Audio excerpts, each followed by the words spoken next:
Stadium, a tough place for opponents in recent years. The players call it the house, and they have but one thing on their mind today.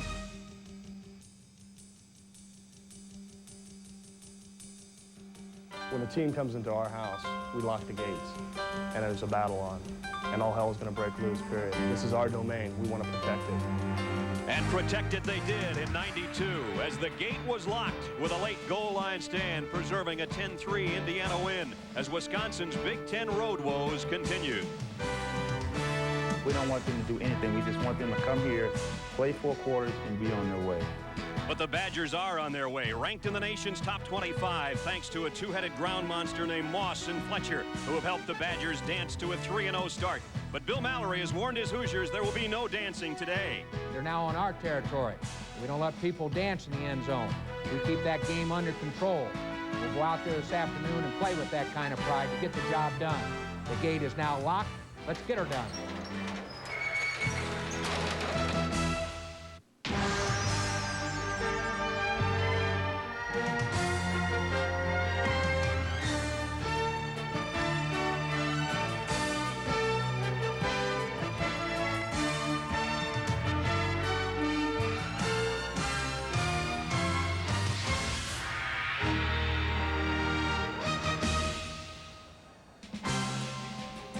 And the Hoosiers may indeed hold the key to their entire season in this Big Ten opener this afternoon.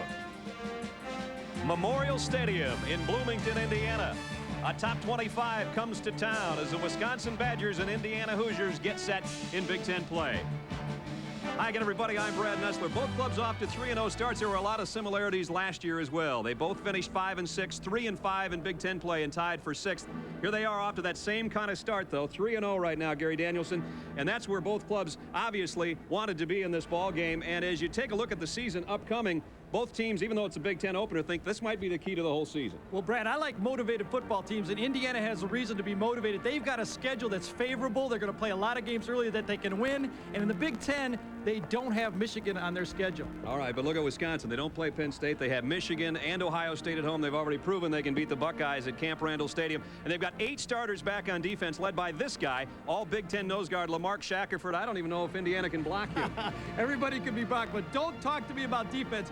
Bill Mallory does not throw superlatives around, but he said this is his best defense. 18 sacks, and in Mills, Whittington, and Beauchamp, they've got as good a front 7 as anybody and comparable to Ohio State. And on offense, Bill Mallory has gone back to what he does best, Brad, running the football. They're back to the eye. That's why I like IU. Yeah, but Wisconsin's got a great ground game, too. Between Brent Moss and Terrell Fletcher, they've got over 200 yards a game between them. Last year, they ended up a couple yards short of the end zone. I don't think they'll end up short this year. 2-point conversion or kicking game will win it. Now, it's going to be turnovers. IU's got the advantage. They're +4 already. And I think they're going to win. Well, I don't know. Maybe we don't agree, but that might mean we're going to have a great ball game. We expect one here, at least, as the Wisconsin Badgers come in unbeaten. Indiana, likewise, at 3-0. I don't know. Maybe there's a turnover, some kind of intangible that's going to decide the ball game. Let's get Charlene in here to try to help us end this argument. Guys, I think the difference could be the quarterbacks here today. Of course, it has been raining all day, like you mentioned, and there's still plenty more where that came from. Indiana's John Pacey. He is 4-0 as a starter, but he's not playing at 100% today. He's got a midfoot sprain on the left, an ankle sprain on the right, and but he told me that for his first Big Ten game of the season, he's got to play even if hobbling. Now, Wisconsin's Darrell Bevel, he played in poor shape last year against Indiana with a separated shoulder, but today he's strong. He's a lot stronger. He's put on weight. He's faster. He's 23 years old, but just a sophomore with a full year of experience under his belt. In just a few moments, Indiana and Wisconsin each trying to survive undefeated status and the elements. But first, we head back to Mike Tirico in the studios. And Charlene, you trying to handle the elements as well. We'll be here in the studio watching the elements around the country because it's a rainy Saturday in the Midwest and the Mid-Atlantic states. Rain may play a factor later on in an interesting game in the ACC. North Carolina at North Carolina State. It's not raining. It is a cloudy day. The lights are on. And NC State's on the board. Gary Downs, a 5-yard touchdown run. They fumbled on their first drive, getting the score here. State leading that battered team emotionally and physically. North Carolina 7-0 midway through the first. Boston College hosting Temple in the Big East. Second play from scrimmage. David Green runs into his offensive lineman, fumbles the ball, and Tony Angelo picks it up, and Temple gets the first score of this game, leading 7-0. But BC comes back, a Darnell Campbell touchdown run, and a field goal. They now lead it by the score of 10-7. We'll be here throughout the day. The coach and Craig join me at halftime. Up next, it's a big one between undefeated teams in the Big Ten. Brent Moss and Wisconsin going up against Indiana next.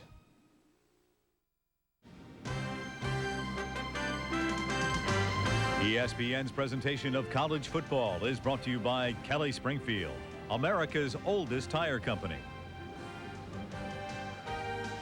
Well, we've got a good old-fashioned frog choker here in Bloomington, Indiana this afternoon. 66 degrees. We've had rain throughout the morning. We're on AstroTurf. The wind might be a little bit of a factor. It's blowing not only in our face, but the rain in our face here high atop Memorial Stadium in Bloomington. Indiana and Wisconsin. And Barry Alvarez has his team ranked 23rd in the country. Overall, 14 wins and 22 losses, but 10 victories in his last 16 games. And he has renewed interest in Wisconsin football. Bill Mallory an even 52, 52, and 3. And that's pretty darn good at Indiana, Gary. Yeah, you got to be, you know, you're not talking, this is basketball country, and usually, and if you can win half your games in Indiana, that's winning 70% at some of the big schools like Michigan and Ohio State. 0-11 and 84, and what a turnaround to have clubs that twice have had 8-win seasons. Wisconsin won the toss, deferred to the second half. They will kick, Indiana will receive. And John Hall will tee it up for Thomas Lewis and Jermaine Chaney right there in the middle of your screen, number 2. Big Ten opener for Wisconsin and Indiana. And as we said, both coaches and both teams think this is a pivotal game for their entire season. It'll go to Lewis.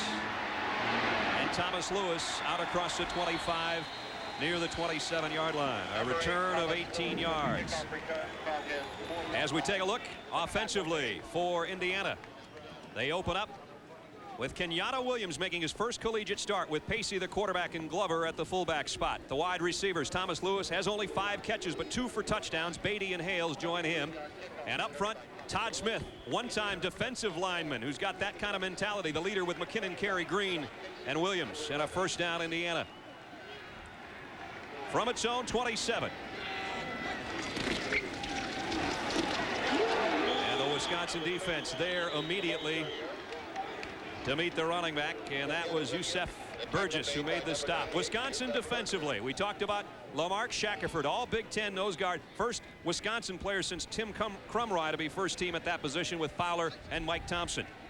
Yusef Burgess, this is his first year starting. He's already got a tackle. Hine, Unversat, and Yoakum join him. And in the secondary, Jeff Messenger, 5 interceptions in the last 5 games with Gales, Holt, and Scott Nelson. And a second down and 9 from the 28 for Indiana. Wisconsin giving the ground game of Indiana absolutely nothing. Carlos Fowler, number 92, out there to make the first hit. And Brad, that's really the key. When you look at Shackelford, Fowler, and Thompson, Indiana must control those people and then get to the linebackers. What Shackelford does so well is demand 2 people block him, and that frees up one of the inside linebackers to make plays just like that. We have not seen John Pacey throw yet. We expect it here, 3rd down and 8. Williams and Glover, a dual backfield. Pacey under a blitz. Down he goes. Eric Unversat got there to get him on the blitz.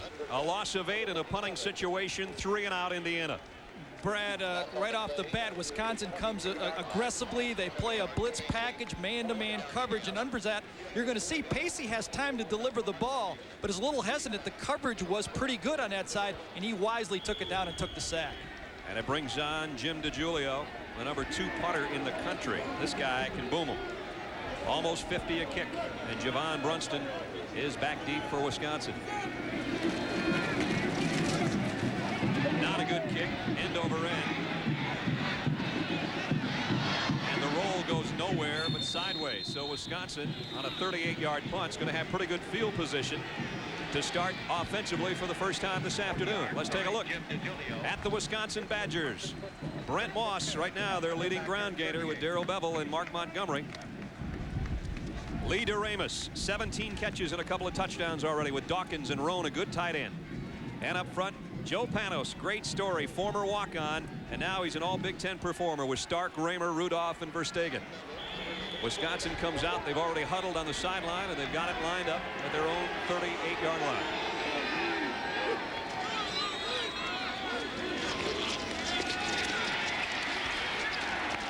Across the 40, out to the 42-yard line goes Brent Moss. Got about 4 against an Indiana defense that looks like this. Lamar Mills, 7 tackles and 2 sacks last week with McCormick, Drake, and Whittington. The linebacking core, Jay Davis, led the Big Ten in interceptions last year as a linebacker with Thurman and Beauchamp.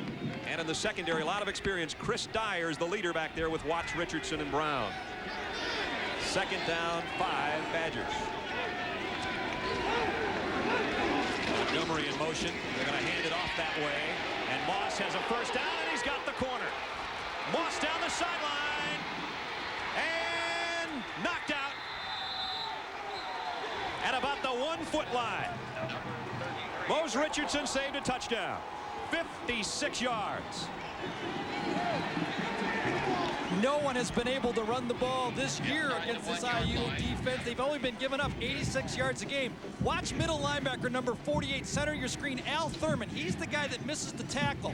Right there, his leg, he just does not grab the legs. The defense breaks down from the secondary for the big play, but I thought this was going to be a touchdown. Mose Richardson did a great job of saving the play here, and he just knocks him out. He got his foot across, but you got to get the ball across. Moss single set back with Montgomery on a wing right. 1st and goal, Wisconsin inside the Indiana 1, threatening on their opening drive. The give, Moss. He got it, touchdown. 2nd effort gets Wisconsin its 1st score.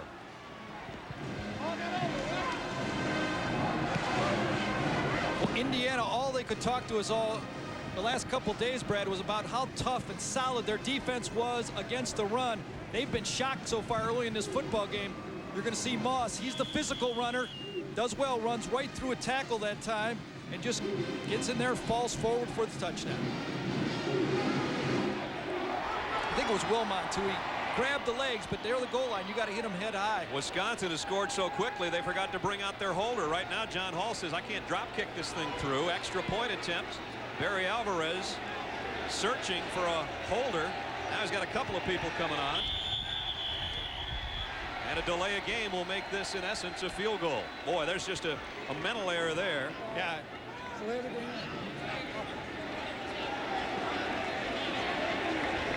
Brunston, the holder, he might want to run back to the IU bench rather than face Alvarez after that one. Well, Javon's in there now.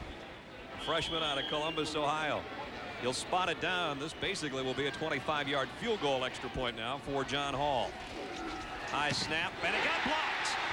And a possible return. Indiana trying to cover it. They will. They won't get a return out of it. Wait a minute, they will. And it's Lance Brown. He's going to take it for 2 for the Hoosiers.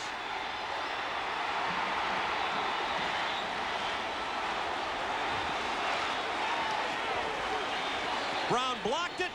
He took it the distance. We have a flag back at the 30.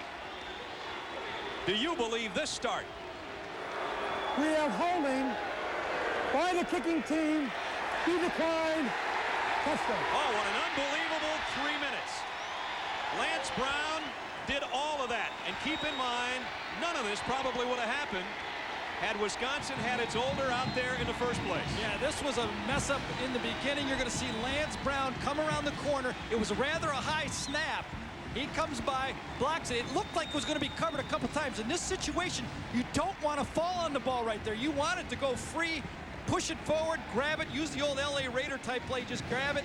Lance Brown gets up off the ground. He doesn't admire the play, gets back involved. And I'll tell you, Barry Alvarez is a perfectionist. He is not going to be happy, and his reaction to this play is throw the hat. I know it looked good to start the game, but it's raining, and it's 6-2 instead of 7-0. Huge play to start this game off. 12:03 remaining, first quarter. Talk about 3 minutes worth of fireworks to start this Wisconsin-Indiana matchup. Well, you know, Brunston, the freshman, he was still watching the band. He said, hey, this Big Ten football's great. You know, a lot of color. Both sides are in red. Uh-oh, what is going on here? That is no fun, I'll tell you. Oh, man. 58-yard return off the block. That followed a 56-yard run by Brent Moss that set up his own 1-yard touchdown run. So Moss has a career-long run. Wisconsin gets it in the end zone.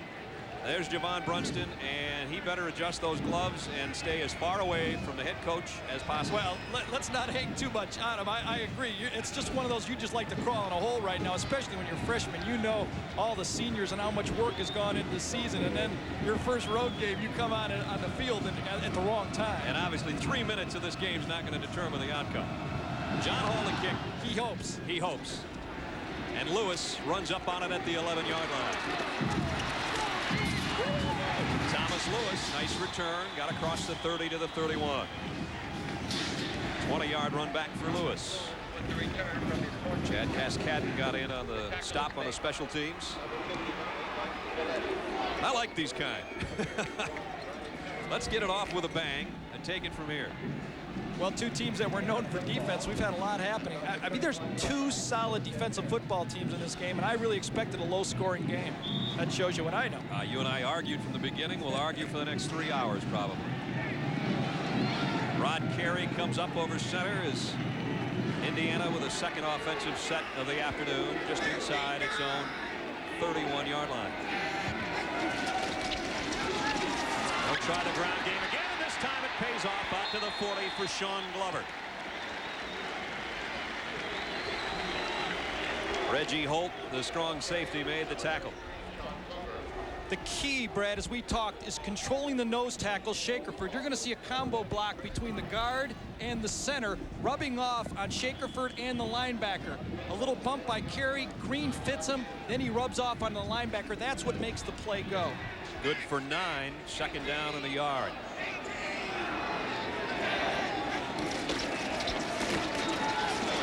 I don't think he got the first down, though. If he did, he paid the price. Kenyatta Williams, they haven't given him much. Chris Hine, Lamar Shackelford there.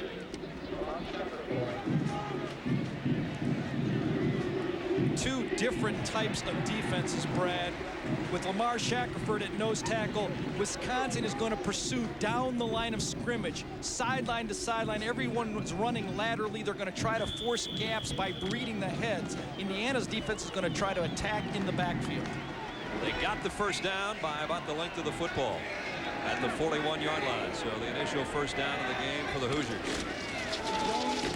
Williams, this is his first collegiate start. He came in with 72 yards on the ground this year, had 31 and a touchdown last week, but so far the Wisconsin defense not giving him much. Yusef Burgess made the stop on that one.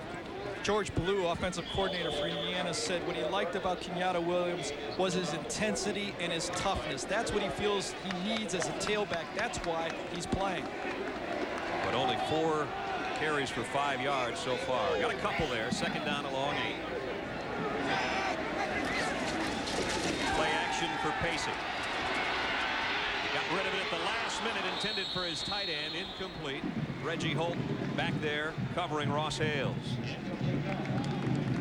Now Pacey showed pretty good movement there, Gary, but he's on a couple bad wheels. He is, but he has to get out of the pocket because they're not going to be able to control this whole game. Shackelford, one man is not going to keep him out of the backfield all game. That's why you see Shackelford tilted a number of times. They're going to be running stunts with him, trying to free him up like a linebacker. Third down and 8.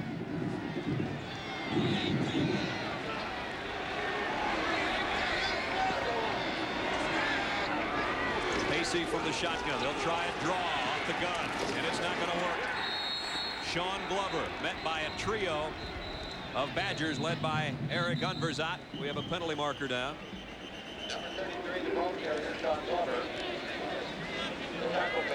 Tom Quinn's our referee. Motion against Indiana.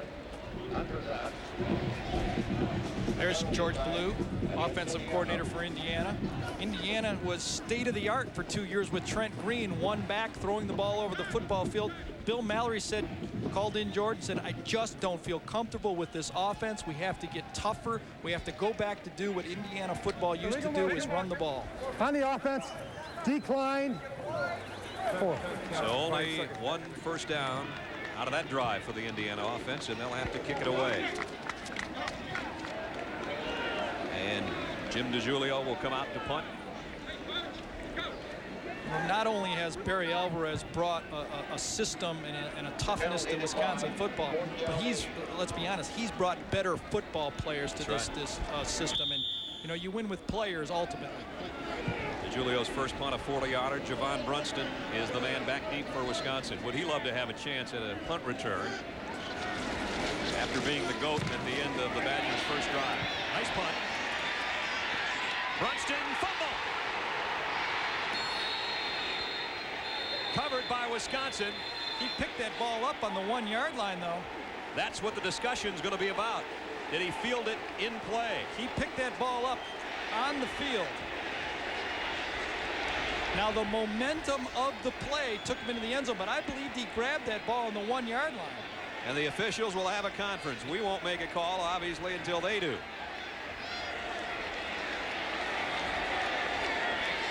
So Brunston's had a couple of problems today. The kick put the ball in the end zone. We have a touchdown. Touchback. And now Javon's going to have some words with head coach Barry Alvarez.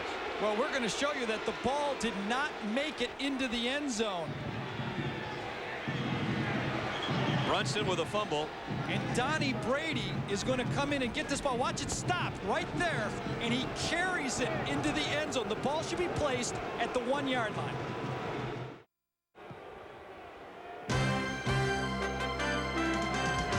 ESPN's presentation of college football is brought to you by the New Dodge, a division of the Chrysler Corporation, and by Budweiser, the king of beers, who remind you, friends know when to say when.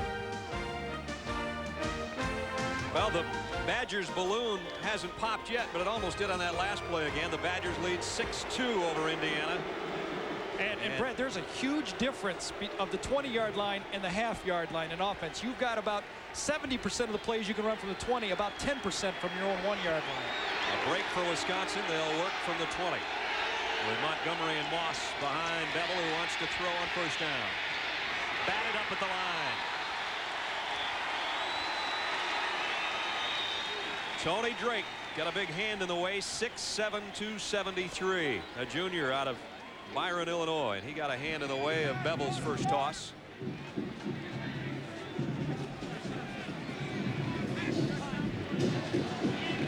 .9:49 to go first quarter, and it is 6-2 Wisconsin in front.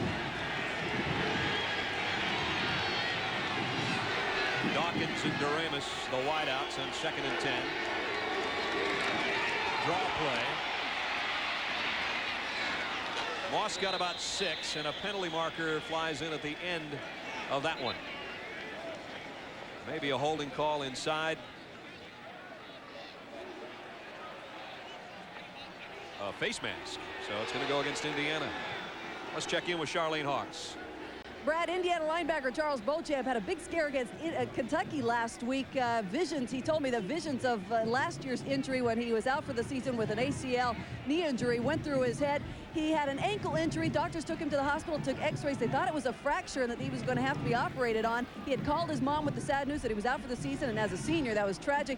But they decided to take another look, took more x-rays, and he said that it was just calcium buildup, and so he's back in the game with new life this season. You got to love those second opinions, don't you? And he is a good one. Last year he missed this game, having been injured against Kentucky that put him out for the year, and the coaches just rave about this kid. 1st and 10, Wisconsin. Badgers from their own 30. Moss, nice gain again on first down, got 5.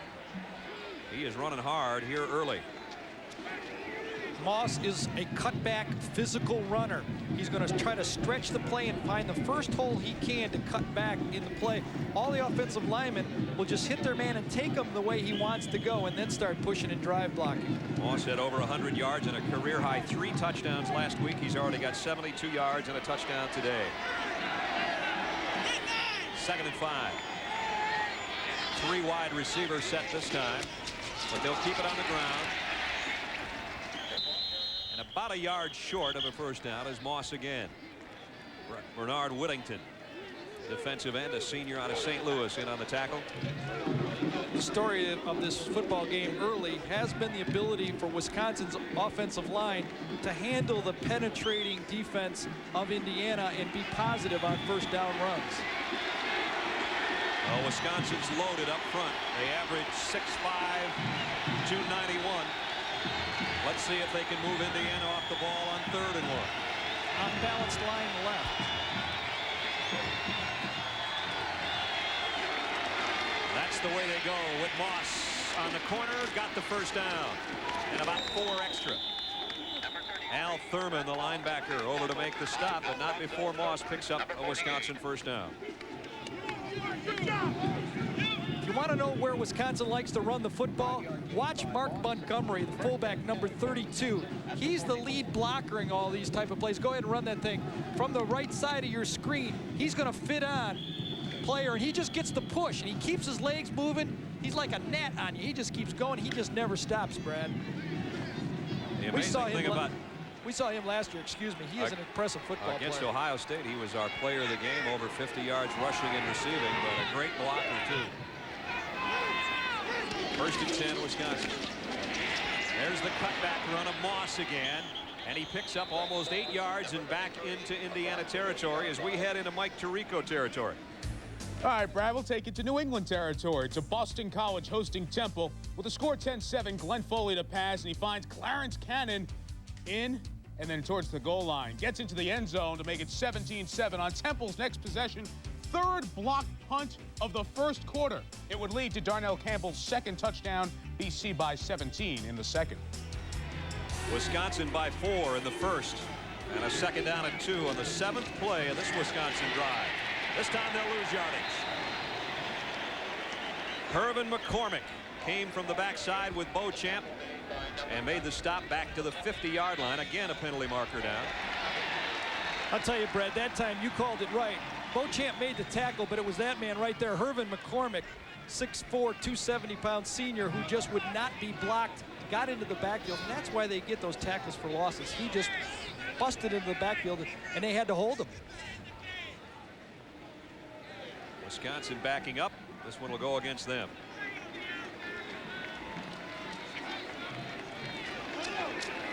Holding at the flag. 10-yard penalty against the offense. Just when the Badgers had moved it into Indiana territory, they back up now to their own 39. You're going to see Herman McCormick. He's this guy right here. He's fighting. That's who gets held because he's penetrating into the backfield. He forces it outside. Linebackers love that kind of defensive line play. 2nd and 15 following the penalty. Terrell Fletcher in now, the tailback spot for Wisconsin. Play action for Bevel. Zips it out, intended for his tight end, incomplete at the 43. Michael Roan, he's a good one.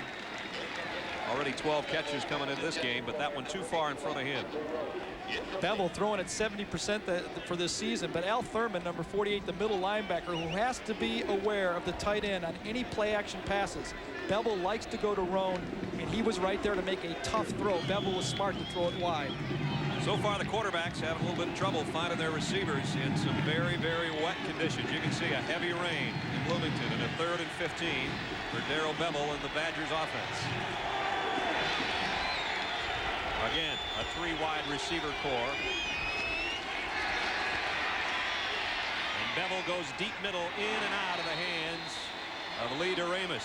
And he says he was interfered with. No flags in a punting situation for Wisconsin.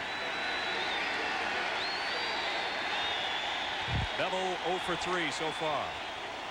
Lance Brown, the free safety. What you're going to see is this is Lance Brown. He's going to turn with this guy and bracket DeRamus as he comes on the inside route. When you have a nickel package in, they're looking for DeRamus. You see it, 2 guys right there at him, and Bevel has to go to someone else in that situation. Sam Vike into punt for the first time. See what he's done on the year. Thomas Lewis squinting through the rain, back deep for Indiana. High snap. A line drive spiral. Lewis will take it and go down in his tracks. Great coverage by Wisconsin. J.C. Dawkins on the special teams drops him right where he caught it. It was 6-2. Wisconsin leads Indiana. 6:34 remaining first quarter. Bill Mallory trying to keep things dry on the sidelines, looking ahead to what he hopes will be a very prosperous season, Gary. Well, Indiana's schedule favors them early. They've had home games so far. When they go on the road, they play two teams they feel that they can beat. When you're going on the road to win the game, the strength other is they don't play Michigan this year in the Big Ten. That's a big advantage. Michigan rated as the best team in the Big Ten. Indiana offensively has not accomplished much so far. They work from the 23-yard line. Play action for Pacey. Wide open man, dropped it at the 20. And that's Sean Glover. Gary, 9 plays and 6 yards of offense. What do the Hoosiers do? Well, I don't think they can give up on their game plan, Brad. Yeah, they did try to loosen up that Wisconsin defense. The leading receiver for Indiana is their fullback Glover on many plays just like that. But they still can't give up on the running game. They had a slow start, but they're in this football game 6-2. Bill Mallory has to feel good about the slow start and only a 6-2 deficit. 2nd and 10 at the 23. 2 tight ends set. Hales and Thompson both in there.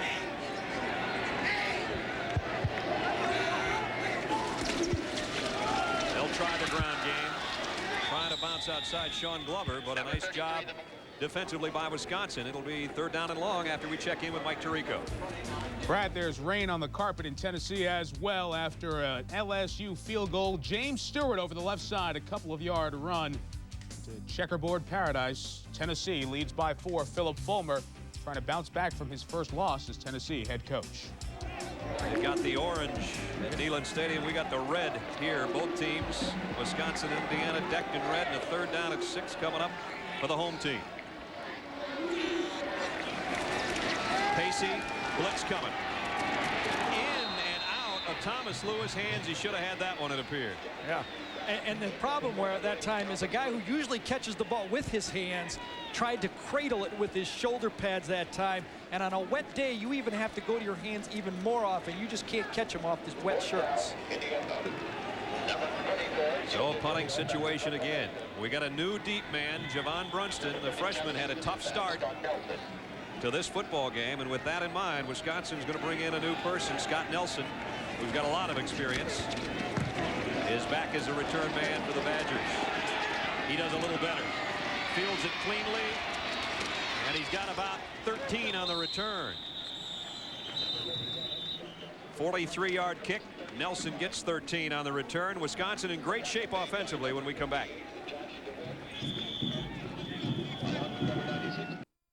Early problems for the Indiana offense. Maybe not just the elements that the problems lie at, though, Charlene. No, they've got their problems with the rain, surely. George Ballou, offensive coordinator at Indiana, was telling the guys, sure, we've got problems with footing and hanging onto the ball, but the big problem is the Wisconsin defense. They're showing them some looks that they hadn't seen before in films all week. They're scrambling right now to try to make those adjustments. Lamarck Shackelford says, yep, we've shown them something they haven't seen. And so far, Indiana has seen no offense, and they've seen Wisconsin score on its first drive. But remember, a botched extra point block taken back by Indiana has made it the 6-2 game we have. Wisconsin from its own 43. And out to midfield. Fletcher broke a tackle. He might go. Turn out Fletcher. This will be a Wisconsin touchdown. Number 41, Fletcher. 57 yards.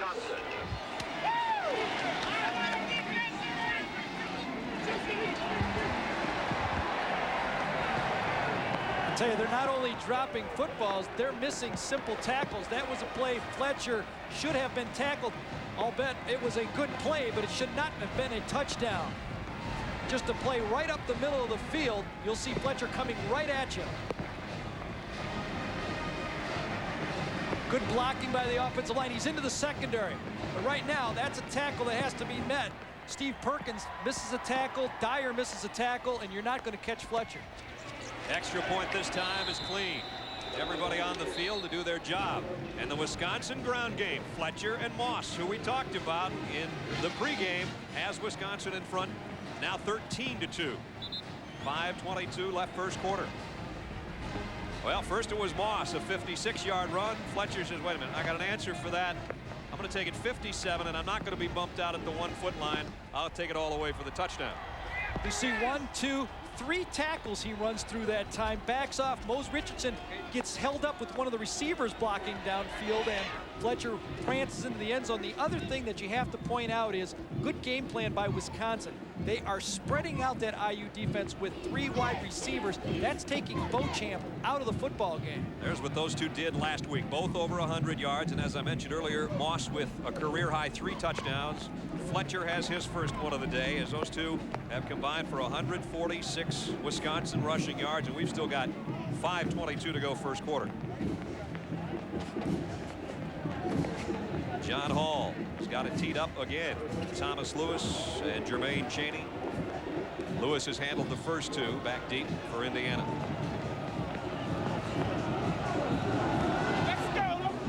Short kick this time. Lewis has to run up on it on the 15. Trying to break outside, and Wisconsin just won't let him get away. So Indiana will work from its own 26-yard line after we check in with Mike Tirico. Mike. Brad, last week in our Big Ten game, we saw Glenn Foley and Boston College lose at Northwestern. The Eagles getting it back today. 31-yard touchdown from Foley to his excellent tight end, Pete Mitchell. BC has Syracuse next week, so they needed win 1 of the season. Looks like they'll get it on Temple. Wisconsin and Indiana both came into this one perfect at 3-0. Wisconsin's been near perfect on offense so far with a 13-2 lead.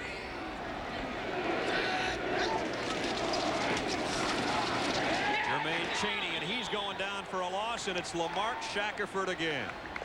Guess who? George Ballou said he was going to try to start this game, offensive coordinator for IU, with Rod Carey trying to block man-on-man on Shackelford. Had to do the job himself. You see it, man-on-man, no help. He's in that gap, and Carey is not going to be able to handle him. They're going to have to bring the guard, involve the guard in blocking that man. Shackelford has had some kind of game here in the first quarter. A loss of 5 by Chaney, 2nd and 15, Indiana. A little bit of a difference in offense, huh? Chaney, second man, the tailback in the eye, finds the corner this time. Bounces out across the 35. He's got a first down, Indiana. Good tough run by Chaney for 17 yards.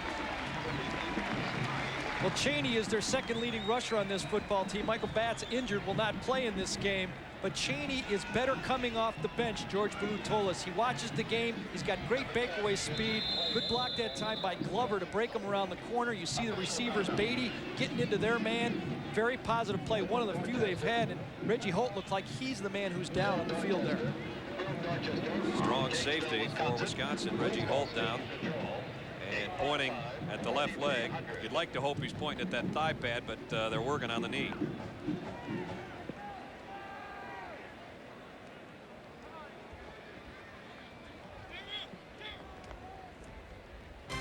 .427 left first quarter. Don't forget, college football scoreboard show coming up at 7 o'clock tonight.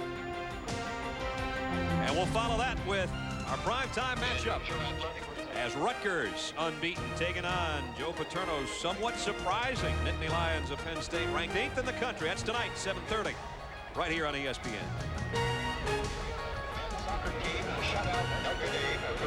Reggie Holt is on his feet, but he's going to have a lot of help to get to the sideline. Senior out of Miami, one of the leaders in the secondary back there. Top returning tackler from last year, and in there trying to make the tackle on Jermaine Chaney. He goes down injured, and that'll put a little bit of pressure on Jamel Brown now to take his spot in that Wisconsin defensive backfield. Brad, let me show you what they're going to have to do with Shackelford on this play. He's tilting to the tight end side, and when he comes, they're going to have to rub off with the 2 players, the guard and the center. You're not going to be able to have Carey reach strong side and block him. First down, Indiana.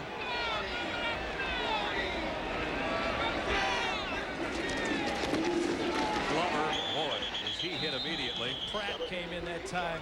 Silas Pratt with a hit. Pratt, when he saw the double team on Shackelford that time, he just hit it running full speed and got it in the backfield. Okay, they got some outstanding looking athletes on Wisconsin. They all can run up there, their front 7. Hempstead, New York, and Barry Alvarez has got a New York pipeline going. He's got a lot of great players who've come from that part of the country and help beef up a team that is number 23 in the nation coming into this one. Second down, 9. Nice play fake by Pacey. And his tight end, Ross Hales, can't hold it. Delivered a little bit low. Had Hales even caught it, he might have been dropped at the line of scrimmage. And right now, Pacey 0 for 4. Well, Pacey came into the game throwing less than 50%. He really has not gotten comfortable playing quarterback this year. He's 4-0 as a starter for IU in his career. He started a game a year ago against Minnesota, but he really hasn't come off the mark throwing the ball. He's got an outstanding arm, and he's a great athlete. They need to get him comfortable throwing the football. 3rd down, 9.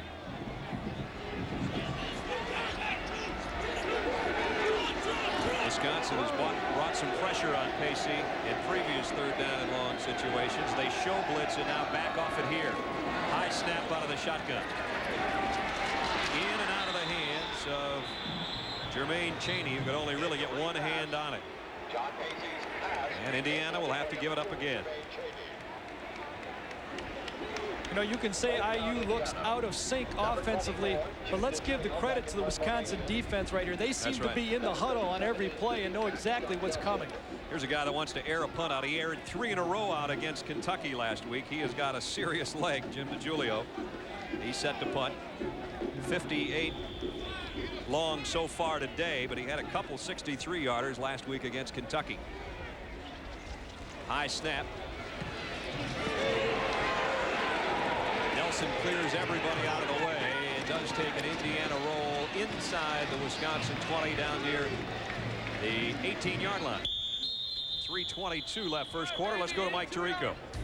Brad, we talked about the big game today in the ACC. North Carolina State taking on North Carolina. Gary Downs, he ran for a touchdown earlier, now throws one.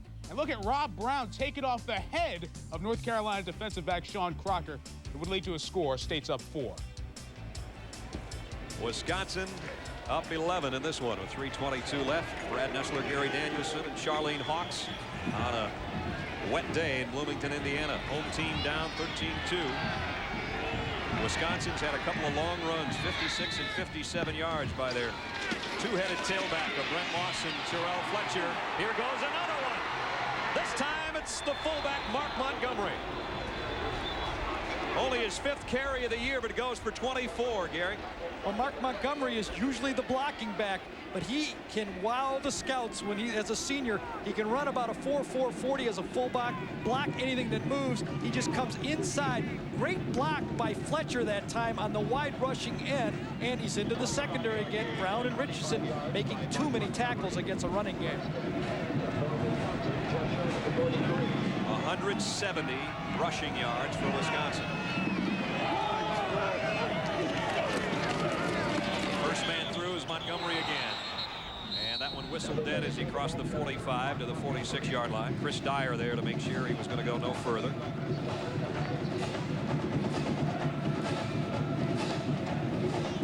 Wisconsin coming into this game was averaging 222 yards a game rushing the ball, and you can see already Indiana giving up only 86 yards a game. You thought that was a good matchup for Indiana already. 174 yards. Pick up a 4 that time for Montgomery. 2nd down and 6. Wisconsin at its own 46-yard line. And it's Fletcher. Great spin into Indiana territory to the 45-yard line. Tackle made by number 25. I'll tell you, Brad, one of the best blocking centers I've seen in a couple years of doing college football, Corey Raymer, number 52. He is just manhandling people up front, and that's really when your center can snap the ball and handle a nose tackle right on him, you're going to run the ball successfully. First down, Wisconsin. It's the man Gary's talking about who'll come over center at the 45-yard line of Indiana. Comes a blitz. Nice pickup by the Badgers, and the ball thrown away. Good blitz pickup, but Bevel still had to unload that in a hurry. Jay Davis came with some steam. And both quarterbacks looking for a receiver so far. 0 for 4, Bevel. Pacey 0 for 5.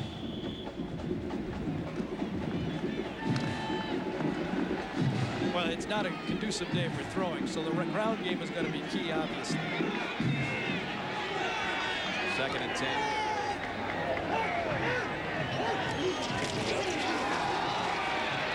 Again, the counter took out the umpire and got it down to the 40-yard line. Nice tackle. Lost his hat and got wet. Troy Drake was there to help on the stop. Well, you know, you lost your hat, got wet, but you got on national television. That's right. You know? And he gives us the okay sign. Do you like playing in conditions like this? Oh yeah, I love playing. It was basketball. That's what I like playing in these conditions. 3rd down and 5. Give me the YMCA in these conditions. Wisconsin's done well on their 3rd down conversions. And this time too high, intended for Doremus. And Bevel still looking for his first completion. Seriously, Brad, it's really not tough to throw the football in the rain as long as the wind is under control and it's not that windy. The only problem you have in the rain is if they don't keep the balls dry. If they move the balls in and out, it's really not a big deal. So the second time Wisconsin's had to punt. Sam Veit now will just try to lay one out of bounds for Wisconsin. He's only had 1 punt return this year coming into this game. So he does a good job of laying it up high or trying to get it out in the corner. And he's done it again. If his help can get down there, and they do. Just outside the 3-yard line as Chris Hine got down there on special teams to down it. 36-yard kick, and it pins Indiana back again. Let's check in with Charlene. Injury report from the Wisconsin sideline. Strong safety Reggie Holt is okay. He just had a momentary twinge to the left knee, and he's ready to go back in. That's great news for the strong safety. There he is. 5'11" senior. Came in with 278 career tackles. He will hit you back there. 36-yard punt on the play. Well, when your offense is sputtering, you hate to have to huddle underneath your own goalpost. Just inside the 5, Indiana goes to work.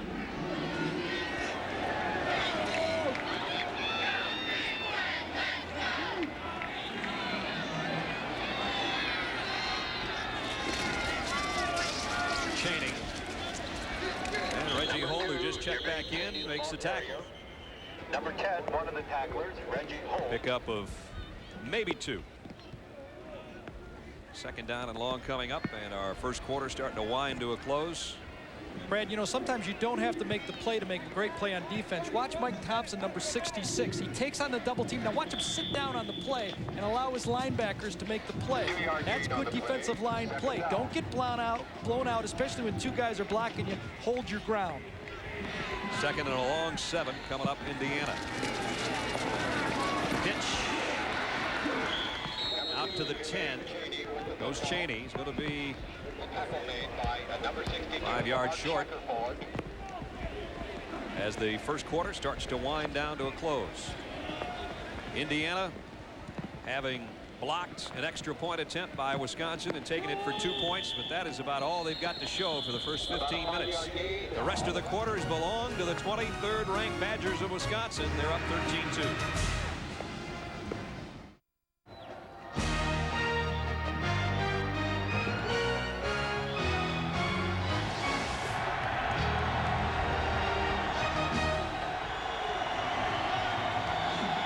Starting the second quarter, Indiana trailing 13-2. They're visiting Wisconsin. And a 3rd down and a long 4. And Chaney got the 4 and then some. Out of bounds at the 26-yard line. First down run.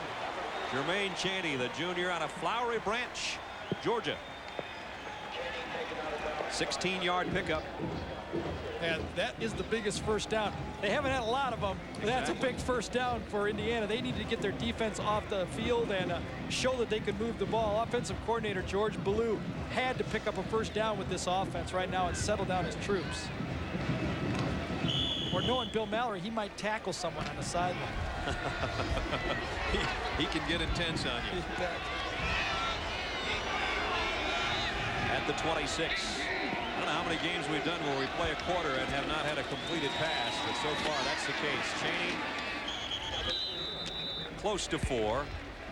Yusef Burgess is there. So is Eric Unversat, the 2 inside linebackers. And that's where Wisconsin's a little bit young this year. Last year they had 2 experienced ones, including Gary Casper as their all-time leading tackler.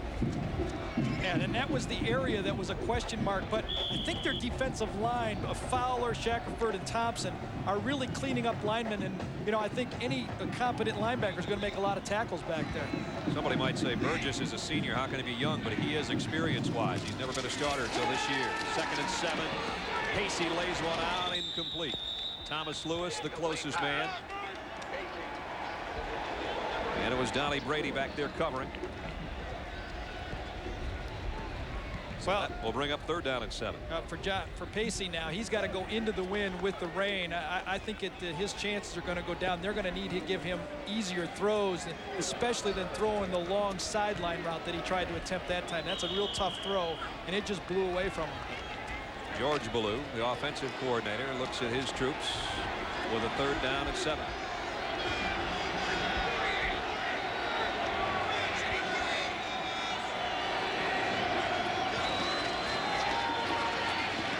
Down as Pacey gets it out complete. Close to a 1st down to Kenyatta Williams. Bumped out at the 35. Might be a yard short anyway, but again, a flag on the play. First completed pass, and it might be negated by penalty. Let's find out. It will be. Wisconsin has done, especially in passing situations, a lot of faking the blitz against a young quarterback, Pacey, and then backing off the play and dropping into the zone. And it's at least disrupted the passing game so far in this game.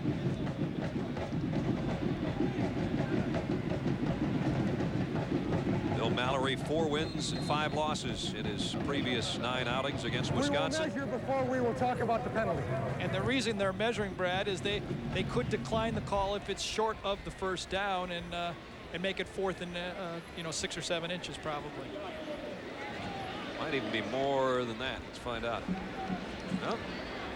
Good eyes, Gare.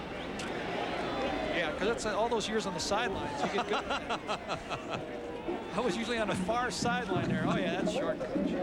Something on the line of scrimmage, accepted against the offense. Okay. I would not be shocked to see. That was a little bit too close. What I was saying, I wouldn't be shocked considering the type of game is that IU didn't go for it that short a distance. That's exactly why they take the penalty and make it 3rd down and almost 6.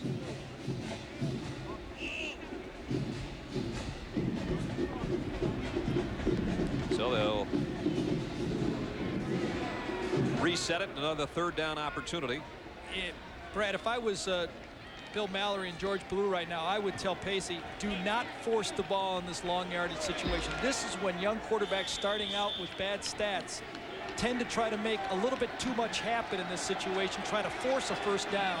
He's got to take what the play has. If he throws the ball over the middle and throws it into coverage, it could be a big turnover here. So it's 3rd down. I may have said 6. 3rd down, 12. That's 2 6s. That's close enough for me. Out of the shotgun. Comes the heat on Pacey, and he got it away complete. Good for a 1st down to Eddie Beatty. First completion officially of the game, 15 yards. Very surprised by the defensive call for Wisconsin that time. They blitzed, locked up in man-to-man coverage, and Dan McCarney came after the quarterback, man-to-man coverage outside, and when you've got a receiver, that's easy for the quarterback.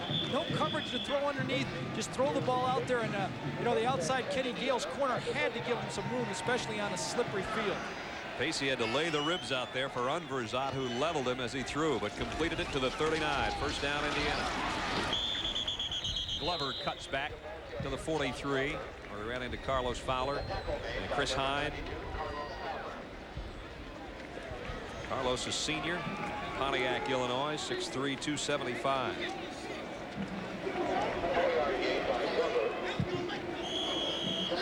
Wisconsin, Alvarez, like Indiana, with a lot of experience on the defensive side of the ball. Both have 8 returning starters from last year playing defense. Deepest penetration of the day for Indiana. Still not to midfield, but it's getting better for him. Pacey throws on the run, wide open is tight end. 1st down, and now they're into Wisconsin territory. 13 yards to Hales. John Pacey told me they've got 6 different bootlegs in the game. When we saw him yesterday, he said, I'm ready to play. I want to get outside the pocket and take advantage. You're going to see Hales. No one covers him. He is 10 yards open on this play. The linebackers go the wrong direction. I thought he would give it to him earlier, but he makes a nice job of throwing on the run. And when you've got a target at 6'7", 265, you don't want to throw it about 3 inches off the ground.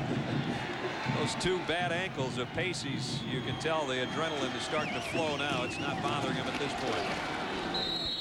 Again, Hine, the linebacker, and Shackelford, the nose man. I'll tell you, Lamarck Shackelford is just an amazing football player. He can go one direction on a stunt and get back the other way, and that's why he makes a lot of tackles. A guy that really nobody wanted. The last scholarship that they offered was to that man, and he had to wait for it. Back in 1990, the last guy signed. He's an Indiana native, although Gary is closer to Chicago than Bloomington, I guess. But all Big Ten last year, first team, and the first time since Tim Krumrie, the Cincinnati Bengals, was able to accomplish that at that position for the University of Wisconsin.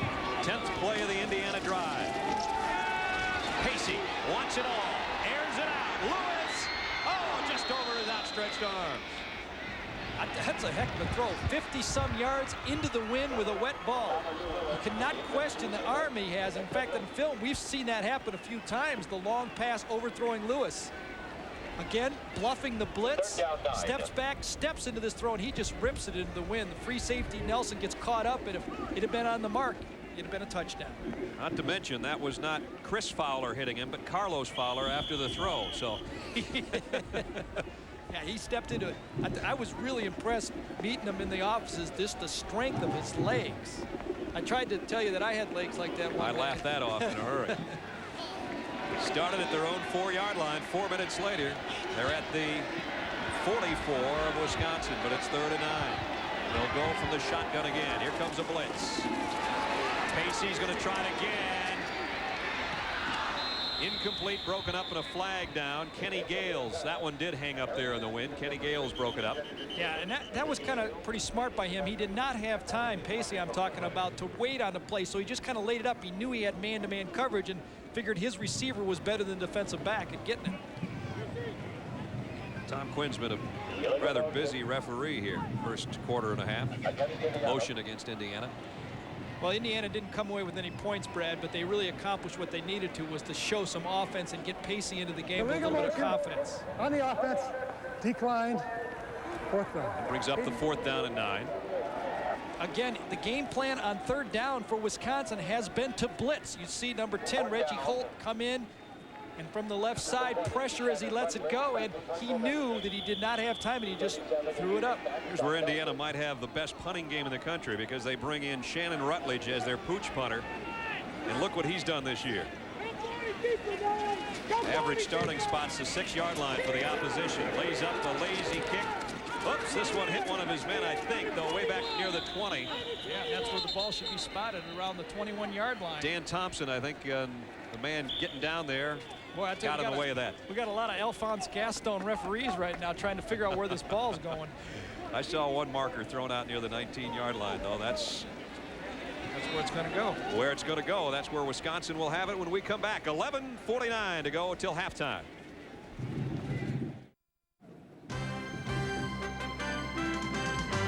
ESPN's presentation of college football is brought to you by Buick and your local Buick dealers. Remember Buick, the new symbol for quality in America. The Wisconsin Badgers with 11:49 to go in the first half of a 13-2 lead over the Hoosiers of Indiana as they trot it out and bring it immediately to the line of scrimmage. Darrell Bevel still looking for a completion, but his team out in front by 11. Bevel 0 for 5. Badgers work from their own 19-yard line. And again, they get excellent yardage on first down out across the 25 to the 26. Let's go to Mike Tirico. Mike. Brad, the emotion in the ACC. Mike Thomas, the North Carolina starter today, injured. Jason Stanisak, already bruised, playing in this game, scrambling, gets bounced out of bounds by freshman safety Ricky Bell, and it starts a free-for-all. Andre Purvis, the North Carolina guy, using the helmet as a hitting weapon. James Walker, NC State starting safety, thrown out. It's a 4-point lead at halftime. Ooh, don't like each other that much between Raleigh and Chapel Hill to start with. Bevel had a little trouble with a snap, gives it off to Moss. He found the corner and got out of bounds with a first down. Running hard, Brent Moss on his way to a 100-yard day. Charlene, I'd like to tell you it's nice and dry up here, but it's really not. How about down there? I'm so glad to hear that. Down here, obviously, it's really wet. You can see that by play on the field, but you know it's raining hard when you see the guys on the sideline slipping around and sliding around. But the artificial turf, it looks deceivingly dry. Now, it is draining well, but slowly, and it's kind of acting like a sponge. And every time the guys put their full weight down, where it once was dry, it is now wet and slippery. So far, Wisconsin's been able to slip better than Indiana. Yeah, and you know, if you take a closer look at the shoes that Wisconsin's wearing, a little surprised. They're just wearing tennis shoes. Yep. They don't have any cleats, and they're getting great push. Maybe it's a suction-type tennis shoes. They can take this thing over to Assembly Hall when we're done if they want to. I'll tell you who's happy right now, the Reebok people. We just had a close-up of Reebok. Well, Nike just got their due. They were equal opportunity broadcasters. 11:05 left first half. First down, Wisconsin. Moss again. Now he's got 111 yards on 11 carries. What a first half for Brent Moss. Had 104 and 3 touchdowns last week. His career high came against SMU earlier this season, 181 yards. He might threaten that one before the day's over, the way he's going right now. There's his numbers. Barry told us, Barry Alvarez, he said each guy will play a couple series and then I'll go with the hot guy. Problem is, they're both hot. They're both hot. Then what do you do?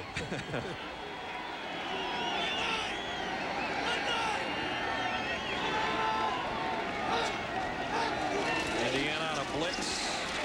Moss 2 or 3 this time. It's going to be a couple yards short of a first down. Tony Drake again in on the stop, number 66. And Beauchamp there to help him.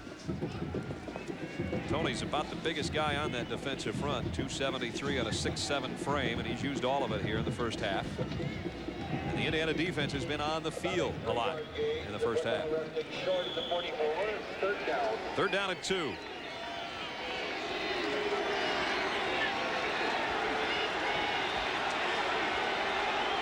Bevel has a look.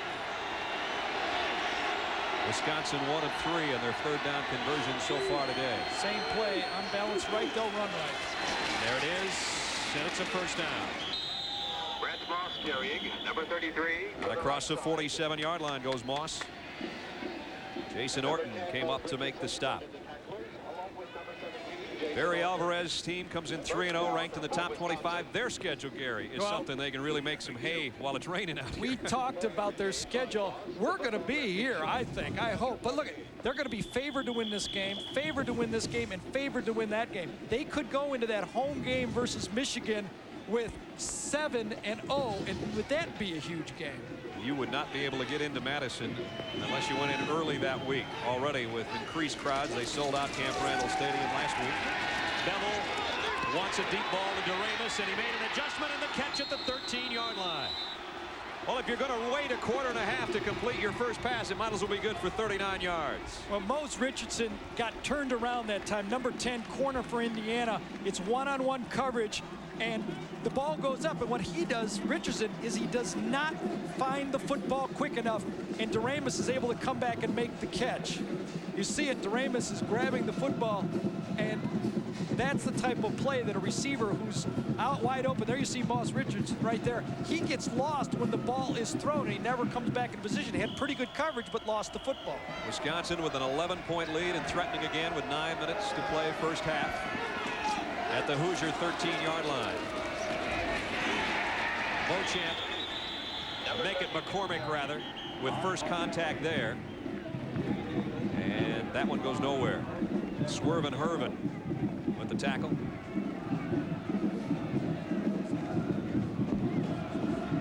Doremus, the wide receiver for Wisconsin, on pace to break all of Al Toon's receiving records. And last year only had a couple of catches for 18 yards. Already he's done better than that today with a 39-yarder that has again set the Badgers up. Yeah, he had a big catch, but he ruined his stats because it was 5 catches for 2 TDs. Now he's 6 for 2. Second and 11 back at the 15. Moss in motion. Bevel avoids the rush, throws to the end zone. It's intercepted. And it's Mose Richardson who was picked on to get him close. He comes back here, and Bevel knows he threw a bad pass. That's the situation as a coach. When you call a play like that, you'd love to tell him, hey, if it's not there, throw it in the stands. And that's exactly what Barry Alvarez was saying. Great protection. He knows he's got Doremus man-to-man on the outside, but this time, watch to the top of your screen. Richardson gets his head around quickly and takes the poorly thrown ball. He doesn't allow Doremus to come back to it that time. You know, that's one of those situations where the coach doesn't have to tell you anything, Brad. You knew walking over that you're going to get yelled at, but you knew the mistake you made by the time you got there. Richardson's first pickoff of the year, the third thrown by Bevel, and it gives it back to the Indiana offense with 8:02 left in the half. They keep it on the ground, and Cheney. Whew. Shackelford and Burgess said hello. Brad, I'm not wondering if we might not see Brett Law. We did him a year ago. He's the fourth string tailback, but he rushed for 240 yards a year ago against Missouri. He's a senior, and he's a kind of a mutter type running back. I might bring in Law and run the ball in between the tackles. They're not going to be able to run wide against this Wisconsin defense. He had that career game, the 240 and 2 touchdowns last year. Second down and 8. Play action. Pacey running out of real estate on the near sideline. Sean Glover. Sean got the catch and then just couldn't gather himself to try to head upfield. Really had no one around him. Glover, one of the top receivers coming in for Indiana. 9 catches entering the game. And there you see number 22. We found him. Brett, we're trying to get you in a football game. Get in camera range. As you saw, led the Hoosiers in rushing last year and did almost half of that damage for 541 in one game. Indiana 2 of 7 on their third down conversions. Here's another one, and again they show the shotgun.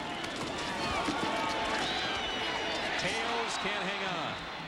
Well, they keep trying the tight end, but it's either low, high, too far in front, or he doesn't hold on. Brad, one of the toughest things of throwing in the rain is not throwing the football. It's throwing balls that are catchable when you have real turf that's able to cut off of, type of turf when you're able to get traction. A ball that's thrown just out of reach now, the receiver can't react to the ball.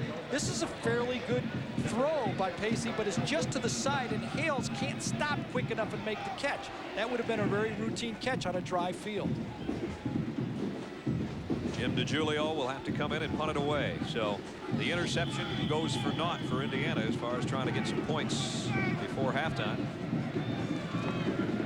Scott Nelson back for Wisconsin. End over end. Nelson thought about it and backed away wisely.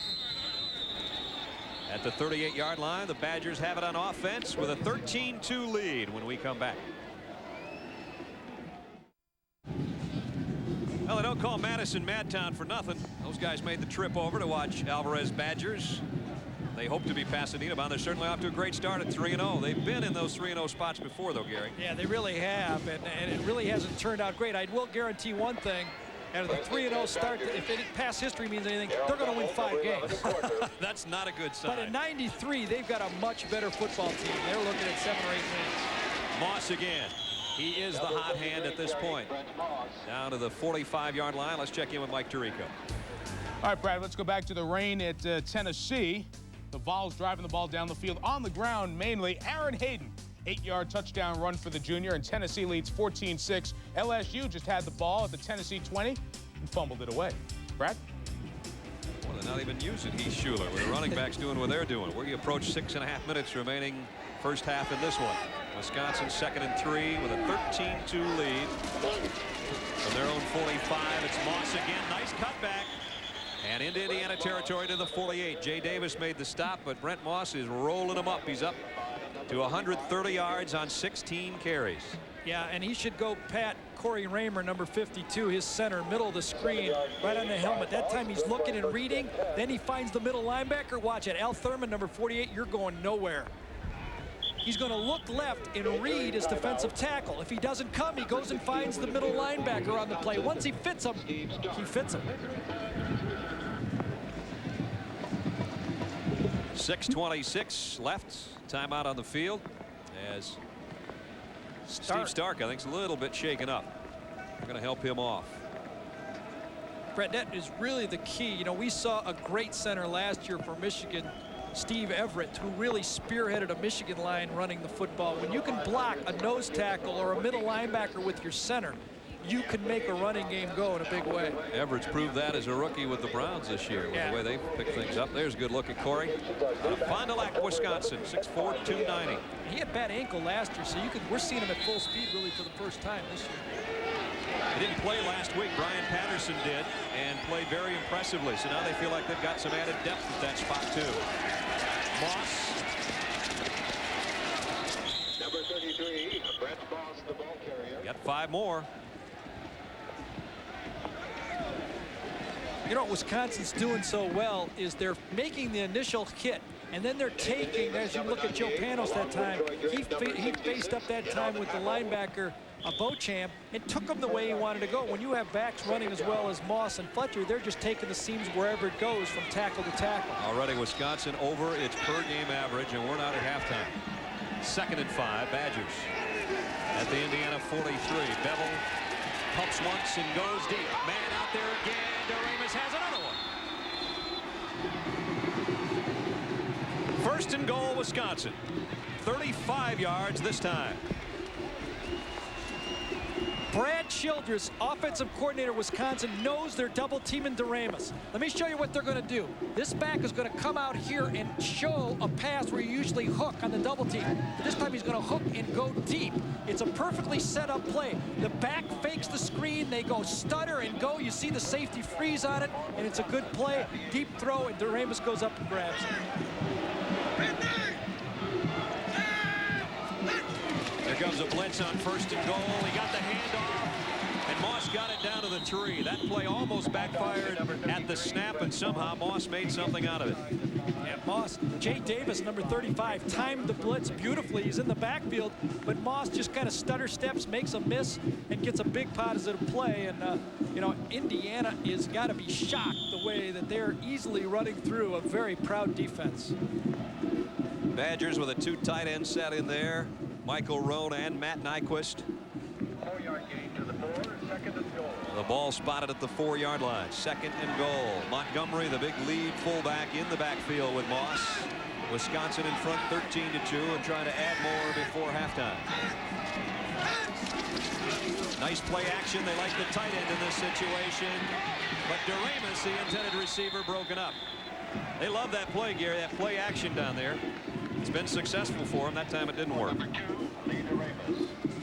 Bevel has so much confidence in Doremus that when he gets in trouble, he just lobs the ball up and says, go get it, Lee. And Lee makes a good try at it. I got to believe it's about a 70% opportunity that he's going to come down the ball when you're going up against a Beauchamp or a linebacker that's not used to handling the football. Homer Jones' job. Lay it up there and let him go get it.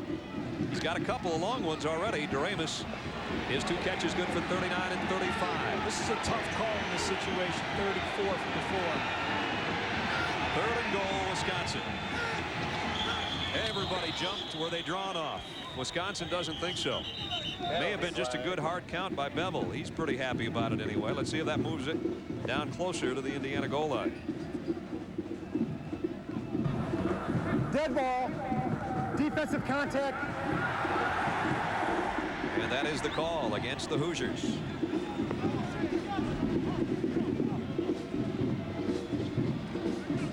Well, 3rd and 2 is a lot easier. Now that changes the decision, you would think. But I'll tell you what, I wouldn't be surprised if you don't see that on-balance line right now. Looks like Barry Alvarez wants to call a timeout. He knows he might be able to put this game away with a touchdown right here, especially the way IU has had trouble moving the ball. We've got a timeout. Let's take it here. 4:30 left in the half. Wisconsin threatening again.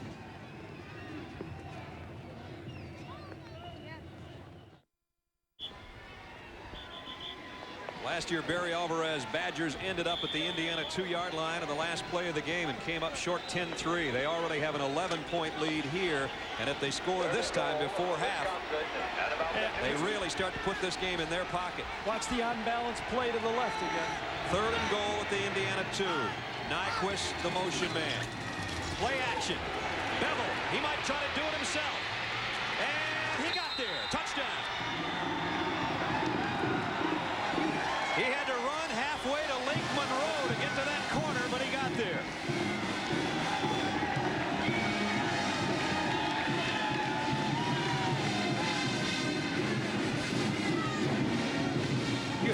sell out to stop the run in that play and then make the bootleg defensive play after you play the run first. Bevel has got a better 40 time this year, and he needed it to get to the corner.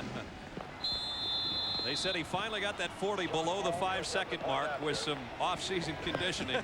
He needed all of that 4.9 or whatever it was to get to the corner. And the extra point is up and good. Heavy fake to the on-balance side, the left side, and then Bevel comes out. He's only got one play to throw to. You see the fake there real hard. There's only one man he's going to. The back of the screen right there is his wide receiver, Doremus. I'll tell you, he needs it. He needs a 4.9, 40, get into the end zone. The line must play the run first. You have to stop the run and then play it on the go to the outside. And if there was one man, it was number 86, Whittington, who had to play the quarterback from the backside. But that's a tough assignment, especially on the 2-yard line. Brad, I don't think that play works from the 4-yard line. Right. From the 2, you have to play the run and sell out to the run defensively. And they run that very same thing. There's no way he had 2 yards left before the Indiana defense closed the gap.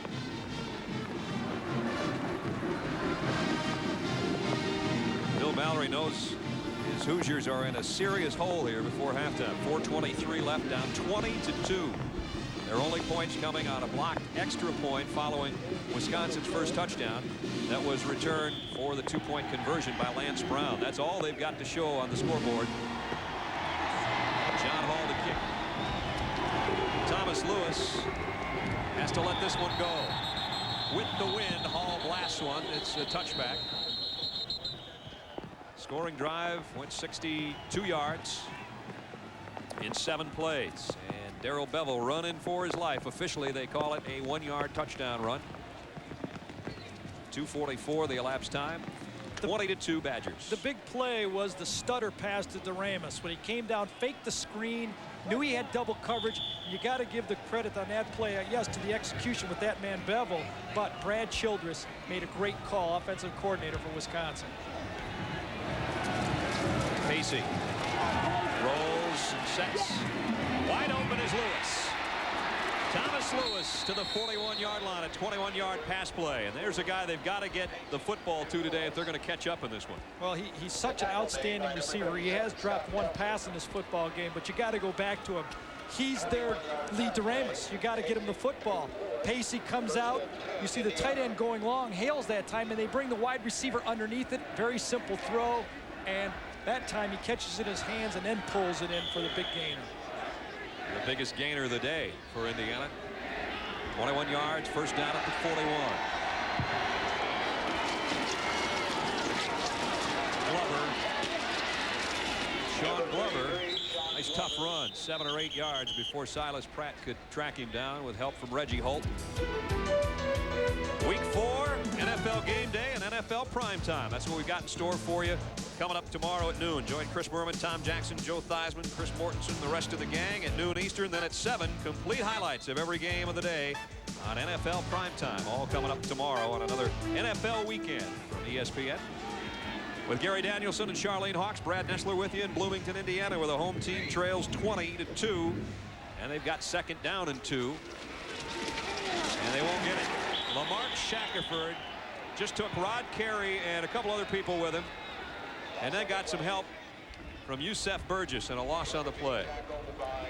Give the credit to the defensive line, but also give it to Dan Carney. Look at the top of your screen. Stop it right there, guys. This is the corner on a corner blitz. And when everybody's coming in at that angle, you're not going to be able to block that play. It's an 8-man line.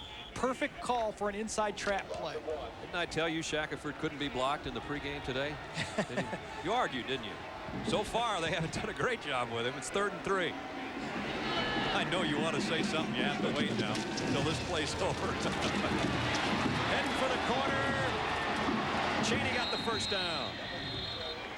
He used that wide side of the field to his advantage. Just kept heading out there. Fowler tracked him down, but Jermaine got the first down. Well, 2:35 left in this half, and I think it's imperative for Indiana to get on the board. They need at least a field goal to make it a 15-point game, but they have to get on the board going into halftime when they regroup.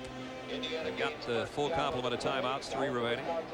See George Blue. He has to convince his kids that he's got to gain confidence in them that he can pull off some plays that work right now. 2.5 to play, first half. Pacey has time, delivers a strike to Beatty. Near sideline at the 35-yard line. That's going to be another Indiana first down.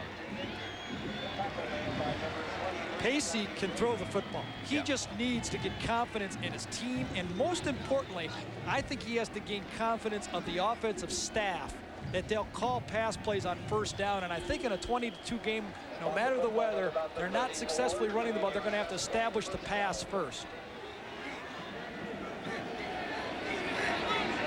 At the 34-yard line, again, Wisconsin brings that extra man up to show blitz. Quick slant to Beatty this time. And he fights his way inside the 30. Eddie Beatty playing tough.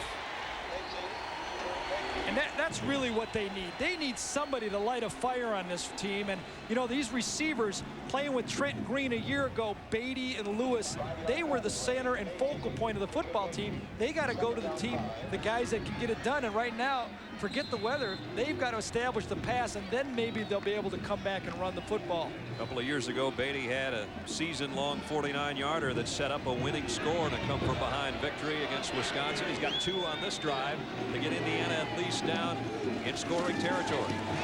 Pacey again. Hales has this one. The tight end over the middle lost the ball. And Wisconsin's got it at Scott Nelson. Just when things had finally gone the Indiana offense's way, Hales coughs up the ball. It was a perfect call that time.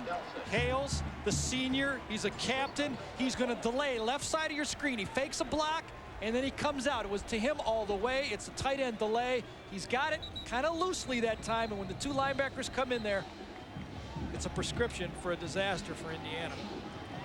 Burgess made the hit, Nelson the recovery, and Wisconsin's got it back with 1:12 left. I'll tell you, if Indiana right now, they have to stop each run play. I would use all 3 of my timeouts right now. They need a turnover. They need to block a punt. They can't give up on this half yet.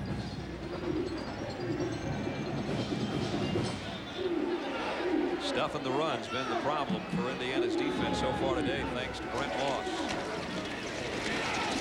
This time it's Montgomery, the fullback. He gets yardage to the 22. Picked up about 5, and we're down to a minute to play first half. You know, you don't have to get too fancy when you can run the ball right between the guards.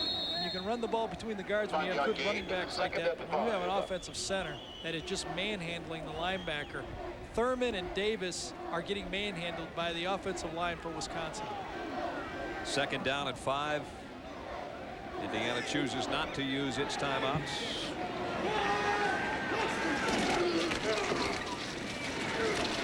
And this is going to be close to a first down run for Montgomery. Lamar Mills, Montgomery, number 32, with the football. Jay Davis, Lance Brown combined on the tackle. Number 92, Lamar Mills, and 35, Jay Davis. 2 of the And it Indiana is a first down, Wisconsin. A first down being signaled for Wisconsin.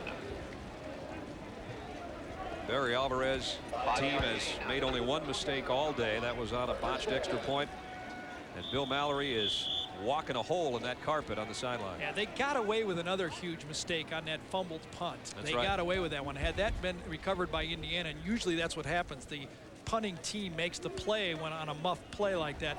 That could have turned the game around, but they have controlled the line of scrimmage, and you win football games when you control the offensive line of scrimmage and the defensive line of scrimmage. Well, Wisconsin has controlled the first half. As the cannon sounds, hopefully that will wake the cobwebs maybe in the Hoosiers, because in their own house, they're getting swept around a little bit at halftime. It's all Badgers, 20-2.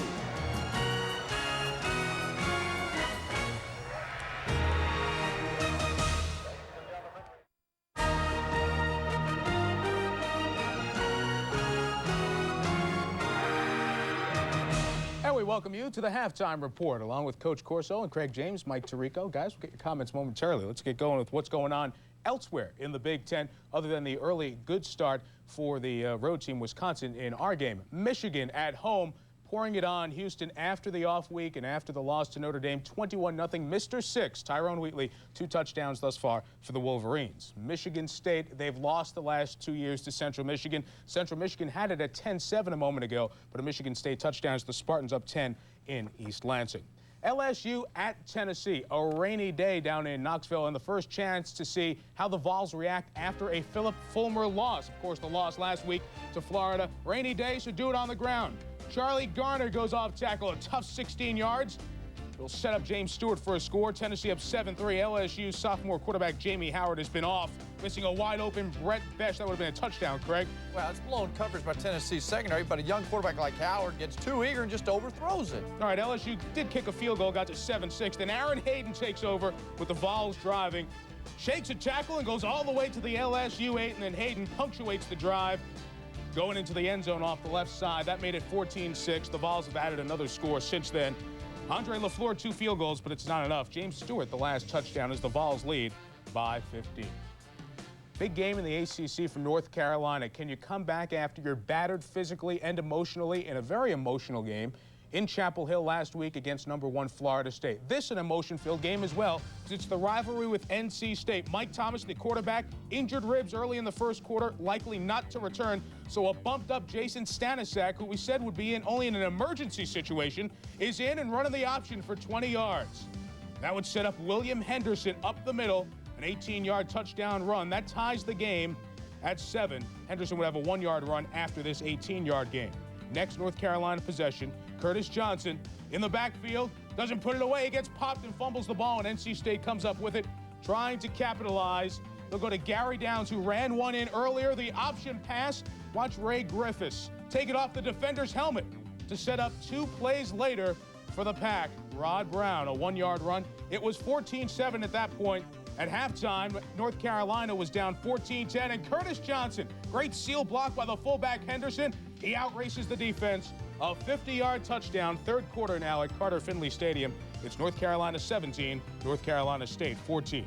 Also in the ACC, Virginia, boy, did they look good. Game 1,000 looks like it'll be a milestone and a memorable one. Simeon Willis has a touchdown pass in the 4-touchdown lead. Clemson, Ken Hatfield's team, struggling mightily. 2 0-1 teams in conference, and the Yellow Jackets lead by 5. Maryland going to Virginia Tech, and the Maryland defense can't stop anyone. 3 touchdowns in the first 22 minutes of this game. The home opener in Blacksburg for Virginia Tech. They're up 7. Another Big East team at home today, West Virginia, and the Mountaineers leading Missouri, but only 7-0 at halftime. Missouri, after the 73-point loss last week, coming back with a good effort against what many people think are a good West Virginia bunch. Back in the Big East, you have Boston College at home against Temple. These 2 teams have struggled in the early going. BC 0-2 next week at Syracuse. So a very big opportunity to get a win for the Eagles at home. That's John Shea. He's not going to sleep well. He's going to have nightmares. He's going to see the BC punt team coming at him. Blocked there by Greg Grice. Justice Smith recovers it. BC kicked a 25-yard field goal. More special teams problems for Coach Dickerson. Grice blocks it again. 2 in the quarter. It was 17-7 after a 30-yard touchdown, and the band plays on. One more time, Shea gets blocked, tying the NCAA record for blocked punts in a quarter with 3. BC's offense having no problem at Alumni Stadium. They're in the third quarter. It's 45-7. Darnell Campbell, 3 scores in this game. Temple did score on a fumble in the first quarter that they returned for a touchdown on the second play. We talk about the emotion of the game down in the ACC with Carolina and Carolina State. That emotion spilled over in the first half, Craig. Well, and this was ugly, too. This is one of those things that you hate to see happen in any kind of ball game, but it happened nonetheless. You get a rivalry like this. You watch number 42, Ricky Bell pushed him out of bounds. Then you want to find number 79, Andre Purvis. Boom! There's one shot to the head. Purvis goes to the bench. Now, this is a redshirt freshman nose guard, so he says, I got to hit somebody. He hits the wrong guy. His teammate takes a punishing blow behind the bench. Wait a minute. Take a look at number 2 there. James Walker, the free safety, North Carolina State. That poor guy right there who's getting killed, he gets thrown out of the game. Now that, my friends, is unfair. The officials should have never thrown anybody out of a game like that with that situation. They have no idea who's hitting who. Poor number 2.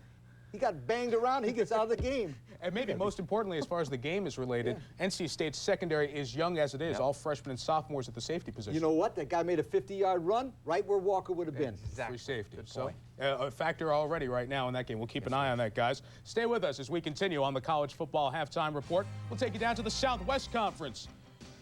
Texas Tech is on the road, and they're not getting help from the third team on the field in Waco. We'll explain when we come back at halftime on Wisconsin. The Badgers up 18. Wisconsin by 18. The halftime report continues in the Southwest Conference. This is the first conference game of the year.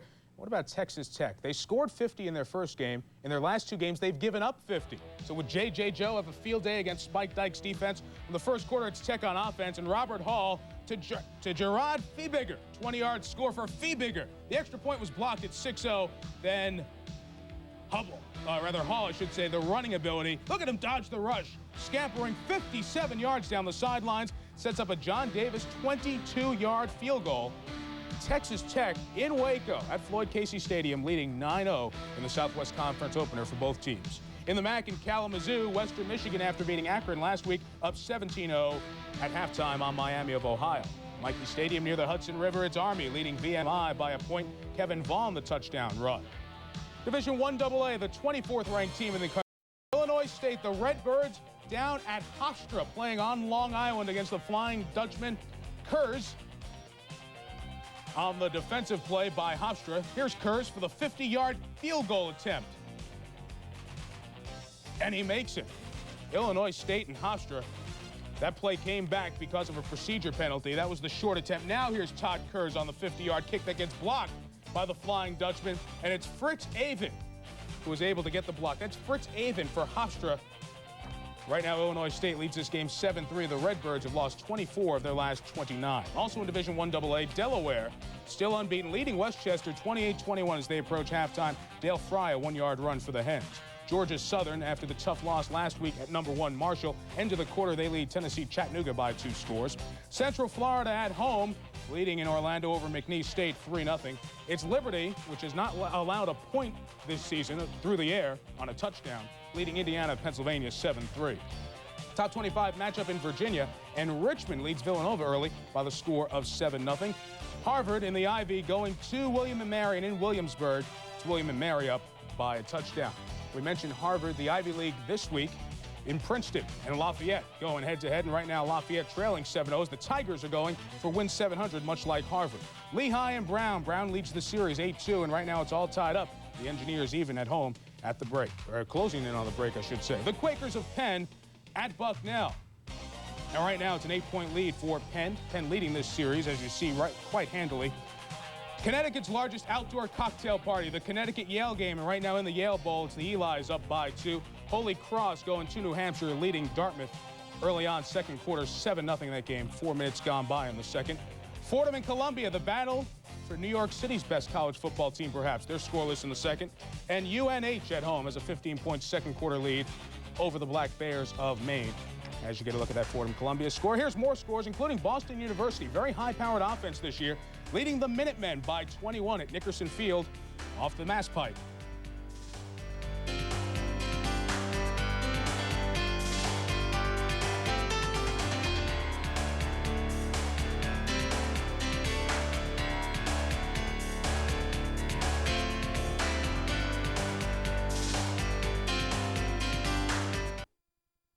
All right, welcome back to the halftime report. Wisconsin leading by 18. Guys, let's get a look as the Big Ten season really kicks off next week, as we have the game right now at the standings thus far in the conference. This doesn't include the conference games. Of course, Penn State's 2-0 in the Big Ten. They've played the only 2 conference games and won them both. As you see, the next half of the conference, Michigan at 1-1 after their Notre Dame loss and putting a hurting on Houston right now.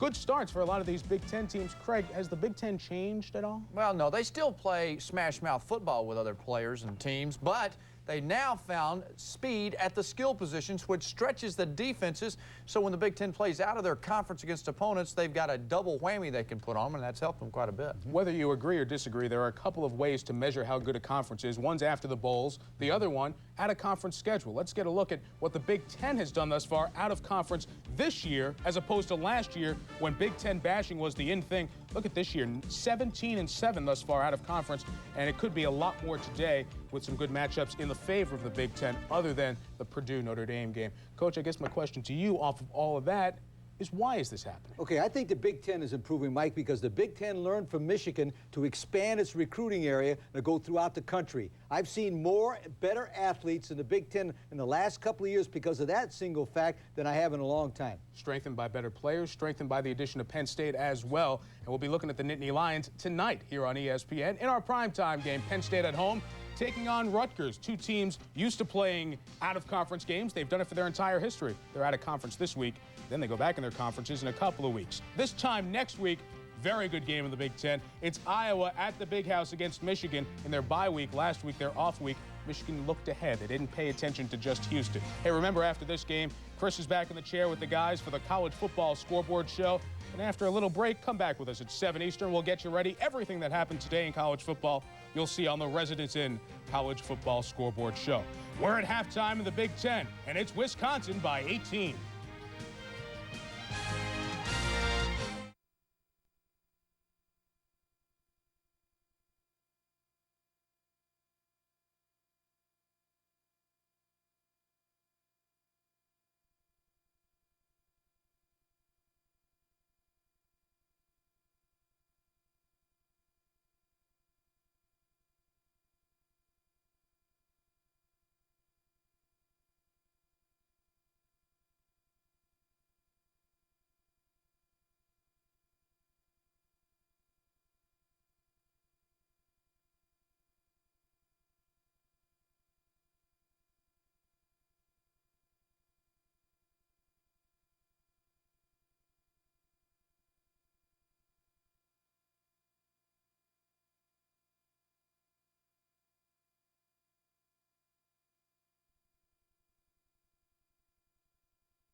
Indiana Hoosiers yet, but they're getting kind of dim at Memorial Stadium. They trail Wisconsin at halftime 20-2. Welcome back, everybody, to Bloomington. Gary, we talked at the top of the game about 2 improved ground games for these teams. The story has been so far Wisconsin can run it. Indiana hasn't been able to. Well, it doesn't matter what type of plays you dial when you can't block inside. Look at all these stats. The first, cross these all out. These don't mean anything. Here's the 2 stats. The story of the game, 250 yards rushing versus 68 yards rushing. And the real reason, they middle of the line of scrimmage on both offense and defense. They have not been able to handle Lamar Shackelford. They can't run inside. And on offense, Corey Raymer, their center, has really manhandled the middle of that defense for IU. You add that, as you take a look at what has been a Shack attack through 2 quarters, you add that to the ground game of Fletcher and Moss. Moss especially with 140 yards on 18 carries. And you're in for a long afternoon if you're an Indiana fan. And not only that, the Hoosiers have to kick off because Wisconsin won the toss at the beginning of the game. So Bill Mananopoulos, first time he's been able to kick today. And a little indecision down there. Finally taken by Keith Jackson. And Jackson splashes down at the 23-yard line. Jason Orton held his ground, made the hit. And Wisconsin with a 20-2 lead in the football to start the 3rd quarter. Wisconsin will be going into the wind in the 3rd quarter, and they did not try many passes in the 1st quarter when they were going against the wind. That's some of the bad news. The good news is they were running up the yards for Wisconsin, just unbelievably, just blocking and running through the middle of the IU defense. Really, the only pass plays of note for Bevel in the 1st half were 2 long ones to Doremus, as you mentioned, going the other way. And there's a loose ball.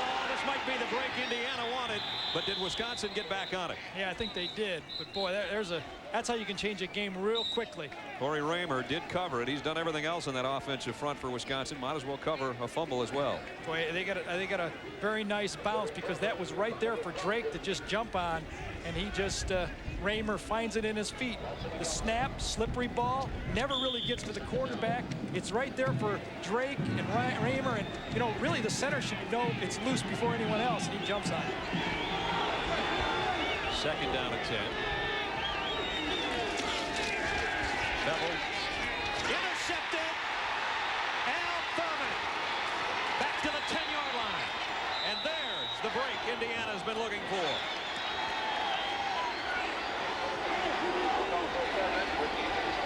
Brad, all game, when Wisconsin used 3 wide outs, it would reduce the defense for IU, and Beauchamp would go over that slot receiver. This time, Beauchamp stays inside, and they man up outside, and the receiver is bracketed inside. And watch Thurman come inside, make the play, and that's the key. An adjustment by the IU defense. I think that surprised Bevel. Second look, he never sees Thurman. I don't know why. He did not throw a very good pass either. Threw it very much behind the receiver. 2nd interception of the day by the Indiana defense, and Thurman sets up his offensive teammates at the 10-yard line. Nice second effort by Sean Glover, who found nothing to the left, worked back to the right for 4 yards. Let's go to Charlene. Brad, just moments ago when Indiana came out of the locker room, I spoke with offensive coordinator George Ballou, and he said that his game plan for the 2nd half was exactly what it was at the end of the 1st half. He said they're going to stick with a base passing game, not try to go up the middle, but more to the outside where they were successful in the 1st half. Brad? They've got a golden opportunity here, obviously, after the turnover, to get right back in the football game, trailing by 18. Brad, and I think the thinking here right now, obviously, somebody must be hurt on the field down there. I think it's Mike Thompson, maybe. We have Mike's holding his left jaw or his left ear. And I don't think it's a toothache. I don't think so either. Brad, I think IU has to be thinking right here, 4-down territory in this situation. They need a touchdown. It's 20-2. I know it's early in the 4th quarter, but if there's any reasonable way that they're within 4th and a yard, 4th and 2 yards, they have to go for it. So they continue to tend to Mike Thompson. Although I would not go for 2 yet. I think it's a little early to go for 2. I'd take 20-9 right now and say we're happy with the turnover. Well, they have 2nd down and goal at the 6-yard line as Thompson goes off. For the vote on Spike, 7:30 p.m. Jason Monecki and Carlos Fowler now will play the defensive end spots with Shackelford inside at that nose spot. In the past, Trent Green would run option football in this situation. I wonder if Pacey is able to do it. Thomas Lewis is his only wide receiver. He'll toss it. Kenyatta Williams head to the corner, but he only got back to the line of scrimmage. Stretched out beautifully. Kenny Gales, the corner, actually forced that play, and Brian Jurwitz made the tackle. Yeah, that is going to be tough to run sideways against this speed, especially with Reggie Holt in there, such a good, strong safety. The lateral movement on this defensive line and linebackers, you see all the linebackers are freed up. No one's touched any of them yet. They force them sideways, and from the inside, Holt makes the play and Burseth makes the play. They got a couple. 3rd and goal at the 4. The Hoosiers desperately needing a touchdown. Pacey is going to try to get it himself. Inside the 1. They have to go for this touchdown. Great play by Pacey that time. They were expecting man-to-man coverage. They wanted to throw the lob to the corner of the end zone, but they have to go for the play. And the extra tight end comes in, Dan Thompson. 4th down, goal. Indiana trailing by 18 and less than a yard away from the Badgers end zone for the first time today. Williams and Glover in the backfield. 4th and goal, Indiana. Williams. Touchdown.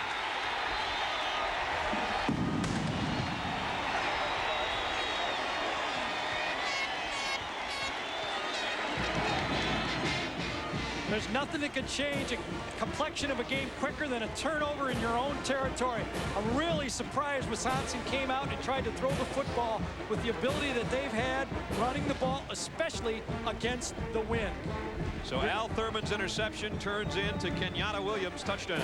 Yeah, good push there that time, but I tell you, they didn't make it by a lot. No, they didn't. And as we know, touchdowns and Mallory. Nice vertical. You bet. Here's the extra point. They do go for the kick for 1 instead of 2, and they drill it through.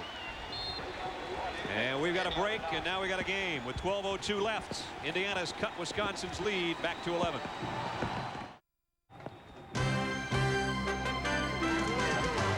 ESPN's presentation of college football is brought to you by Thrifty Car Rental, historically known for low rates, and by Kelly Springfield, America's oldest tire company.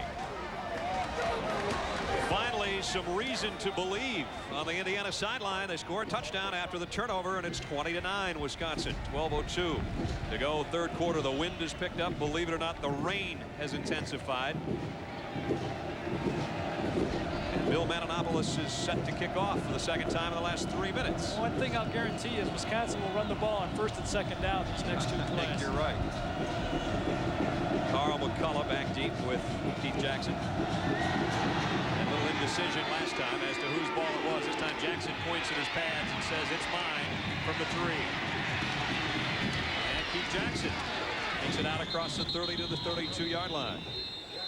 Scoring drive following the interception, so give Thurman a little bit of credit for the touchdown because he got it down close to the 10, and in 4 plays Kenyatta Williams, as Gary said, didn't get it by much, but he got it from a yard out. The big play was Pacey's awareness of getting up inside when the play was not there and making the opportunity for the 4th play a possibility. So the Badgers come back out with their number 11 under center. Bevel, who just threw the interception a couple of minutes ago. 1st down. Back to the ground they go. Fletcher, big hole. He's going to be close to a 1st down across the 40. Let's go to Mike Tirico. Mike. Brad, defense led to your last score. Defense makes the last score. In Lincoln, Anthony Hill, the Colorado State quarterback, picked off by the Rover. The senior, Toby Wright, he had a 33-yard interception returned for a touchdown earlier this year. He liked it so much, he did it again. Here it's 20-9 Wisconsin. 11:31 left, 3rd quarter. Brad, I don't want to say it's raining hard, but I guarantee you my mother would not let me come out and play it. Gary, don't come home with your clothes all wet. Let's take a look at the measurement. And they got it. Half the length of the football. Wisconsin. 10-yard gain by Fletcher. Darrell Bevel, a couple interceptions thrown today, yet his team is still in front. Bevel on the afternoon is only 2 of 10. But on the ground, Wisconsin has been marvelous. Montgomery, he bounces his way out to the 45-yard line. Mark Montgomery doesn't get a lot of carries. As Gary said, though, the pro scouts are already kind of salivating over this kid. He's got 4.35 speed. He can bench press a house. And he's not shy. Not shy at all. Maybe one of the real characters on the team. Is almost his entire family's in law enforcement of one kind or another, from the CIA to security at 3M up in the Twin Cities. He wants to be an FBI or CIA agent.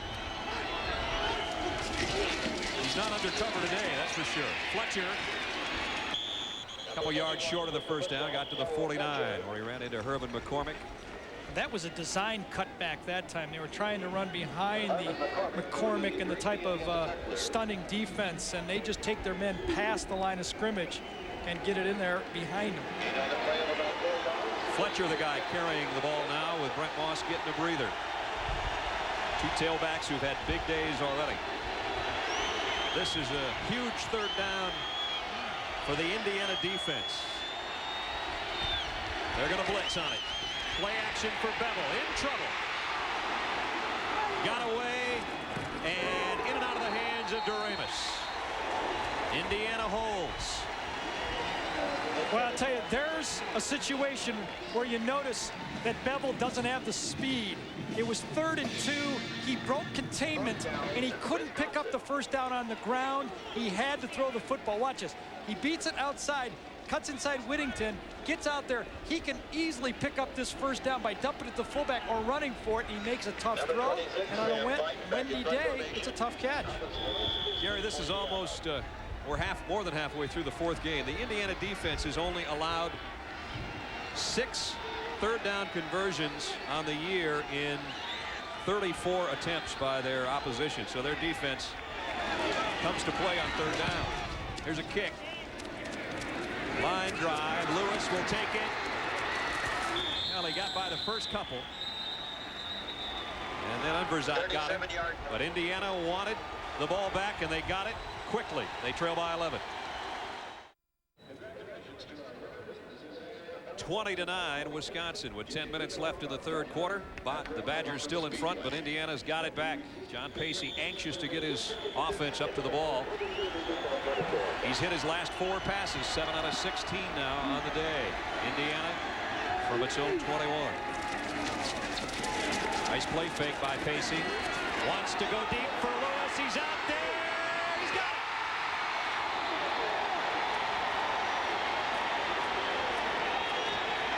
Dan likes it. 49 yards later.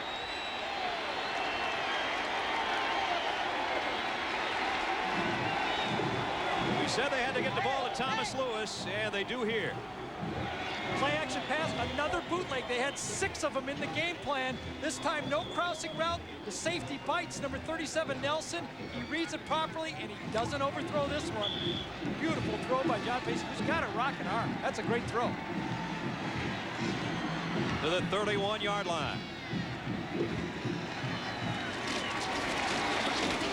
Yana Williams hit immediately.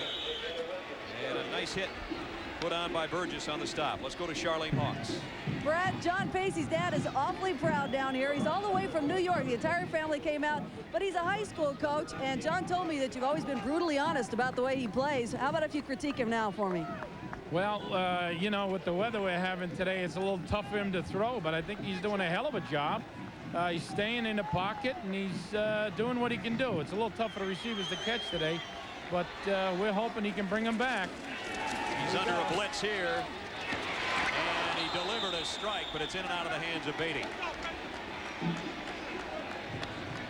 John, what does Indiana have to do then the rest of this half?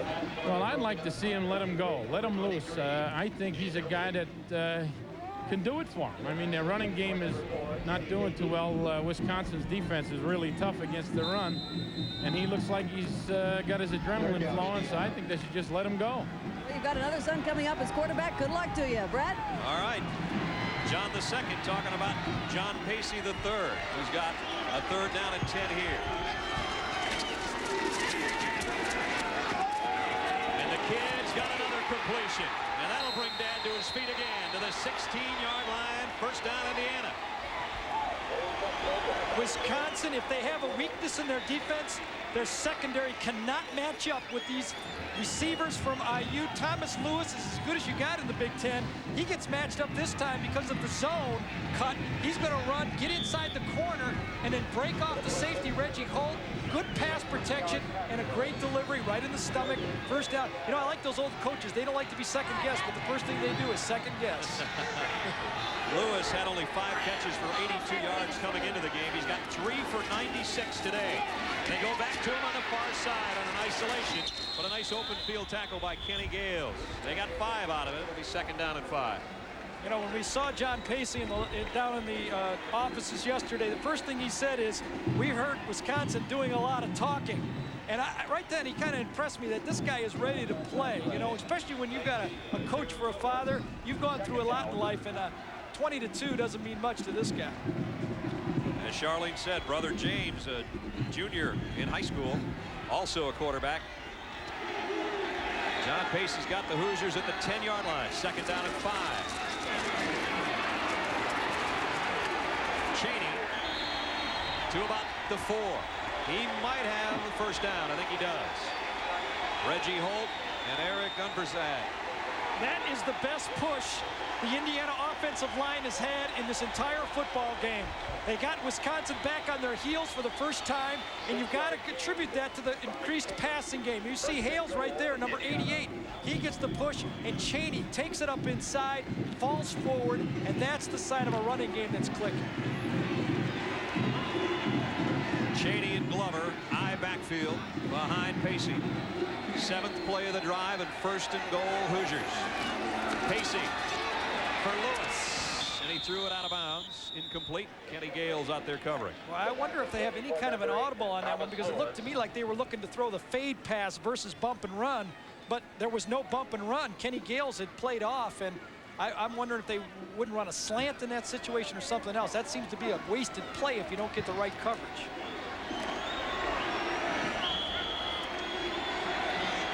It's a goal line defense they're facing. You're going to see 2 tackles on both sides of the center right there. Second and goal, Indiana at the Wisconsin 4. The toss, Cheney cut down after a pickup of a couple. Number 2, Jermaine Cheney. Fowler and Burgess took him off his pins, and it will be third down and goal. Bill Mallory and the Hoosiers well aware of a touchdown here, and they are right in the thick of the game. And Barry Alvarez defense trying to come up with a goal line stop. Brad, sometimes it's the block you don't make. It's a big block. Here's Lewis. He's assigned to this man, but it would have been a clip on Reggie Holt because he crossed the line of scrimmage. And what? He lays off, doesn't make the clip, gets a positive play. Third and goal at the 3. Pacey keeps it and scores it. Touchdown, Indiana.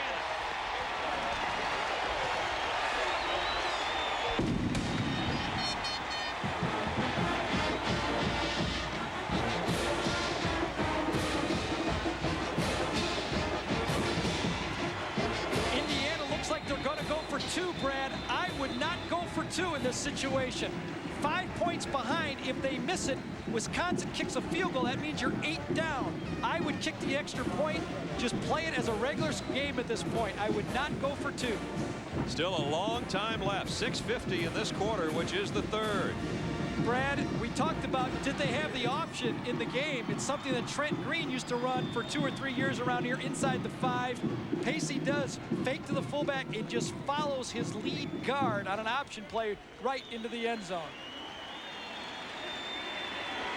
Tom McKinnon being helped off the field. That's a reason for the delay. The left tackle for Indiana, who helped lead the way on that side for Pacey's touchdown run. So Indiana trailing 20-2 at halftime has stormed back to score a couple of touchdowns. And now they go for 2 to try to make it a field goal ball game. Cheney and Glover in the backfield. Hales, a tight end, will split out to the top of your screen with Lewis in the slot. 2-point conversion attempt coming up for the Hoosiers. Pacey, it's blocked and picked off. Brzot with the interception on a 2-point conversion attempt. Carlos Fowler, I think, is the man that got a hand on it. Well, it's a 5-point ball game, but IU is back in the football game. They did it with the option play and the long pass behind that man Pacey right there. Great comeback to get in the game. Watch the option. He'll fake and follow the fullback right into the end zone. That was a keep play all the way on the option to get back in the full game. And there's the first reaction by the backup quarterback in the sideline, and then Dad, the coach in the sideline, I think in the stands, is going to have one more here too. And you know, Brad, the only thing I hope is that after this touchdown, that's Mrs. Pacey. It's not Charlene, I don't think. 79 yards in 9 plays. And Pacey from 2 out has made it a 5-point ball game.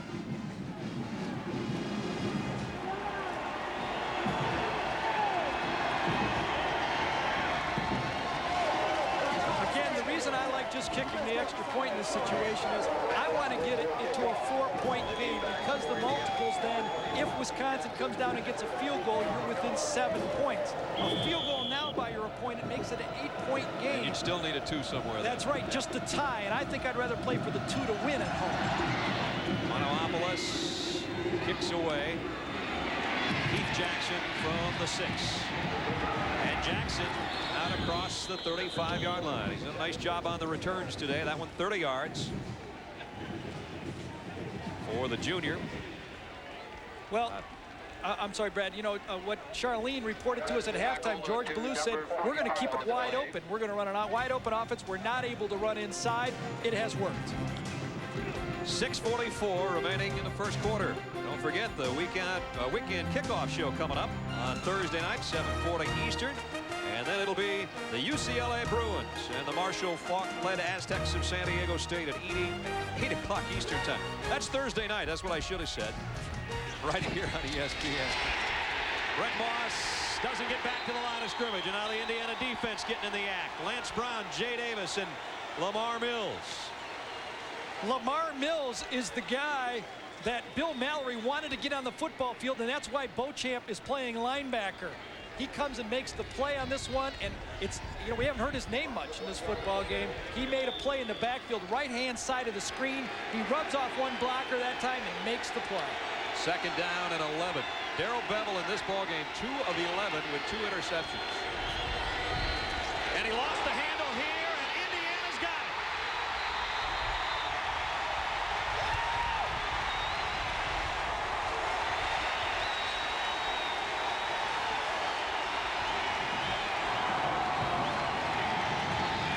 And I think Al Thurman can add a fumble recovery to his interception earlier. Now Mills comes out of the pile. They were both there. How do you explain a team that can dominate another team so much in the first half and come out and look like they couldn't beat a JV team in the second half of the football game? Barry Alvarez is wondering that right now. I mean, this is a snap that goes awry. I mean, your best player, your center, and your quarterback, a center snap exchange that had been done perfectly in the first half when it was raining, all of a sudden becomes a big challenge in the second half. Mills with a fumble recovery. 2 big plays in a row for him, and a first down for the Indiana offense at the Wisconsin 34-yard line. Here comes the play action. Off the end around fake and incomplete. Eddie Beatty out there as the intended receiver. Kenny Gale's covering. Nice play action on both those moves by Pacey, who is throwing much better with the wind. Anybody would. It is whipping up out here. I'll tell you, Pacey got a little surprise on this one. Beatty could have kept going behind the safety and had a play. Nelson is really siphing out the reverse play, and he just stopped. Watch the top of your screen if we can go a little bit farther, and let's stop it right now. You can see the receiver. This is Beatty right here, and the ball's being thrown out in this area. He pulls up on the play and doesn't give it a chance. Pacey on 2nd and 10. Goes right back to Beatty. Incomplete. A little bit too low. Let's go to Mike Tirico. Mike. Home team rally there, road team rally in Raleigh. Jason Stanisiak of North Carolina, the 3-yard pass to Mark Montaro. It's his first career reception. That made it 26-14. Mac Brown says, let's go for 2. Jason Stanisiak, the pitch to Leon Johnson. They get the 2. Then William Henderson, a touchdown run. North Carolina has scored the last 25 points. That Johnson and Johnson tandem could powder you. I think that qualifies for a rally. I think so. 3rd down and 10. Wisconsin has been blitzing in this situation. Let's see if they continue. Pacey's going to work from the shotgun again. Here they come on the blitz. Pacey to Beatty. I don't know if he got a 1st down, but he's within a yard. But I think that he put it in the field goal range. And that's what they had to at least do, get it down to the 24-yard line. I mean, it's a big decision whether you go for a field goal now, down 5, or try to pick up the 1st down when it's less than a yard. I think the decision's been made to go for it. Fans like it. That would be about a 42-yard field goal by Bill Manopoulos. He was 3 of 5 on the year, his longest, a 41-yarder against Toledo in the opener. So Indiana 1 for 1 on 4th down conversions. The last one was good for a touchdown. Here, trying to pick up a 1st down. Cheney does. Ball's loose. Wisconsin has this one. Scott Nelson's covered it. Unless they blew it dead, it'll be the Badgers' ball. Well, I tell you, that's all that was being tried to do there at the end was rip that ball loose, and I'm not quite sure who it was that was pulling on it. I know Nelson got the fumble recovery beating. I'm not sure if he was the one trying to pull it loose. From behind, Cheney, perfectly blocked play. Watch him burst through, takes the play, easy 1st down. Nelson gets it and rips it loose on the play when Cheney was going down, and he's the one who recovers it. A great play by the senior. I mean, that saves points. Indiana was on a roll. Scott Nelson, big play man, 11 career interceptions. That fumble recovery will rank right up there with him, though. And Bill Mallory said, we just got to get it back now, boys. You could read his lips on that one. So he knows he's far from out of the game with just under 5 to go 3rd quarter and trailing by 5. Moss. And maybe for the first time this half, Moss breaks a tackle and gets positive yardage. Al Thurman ran him out.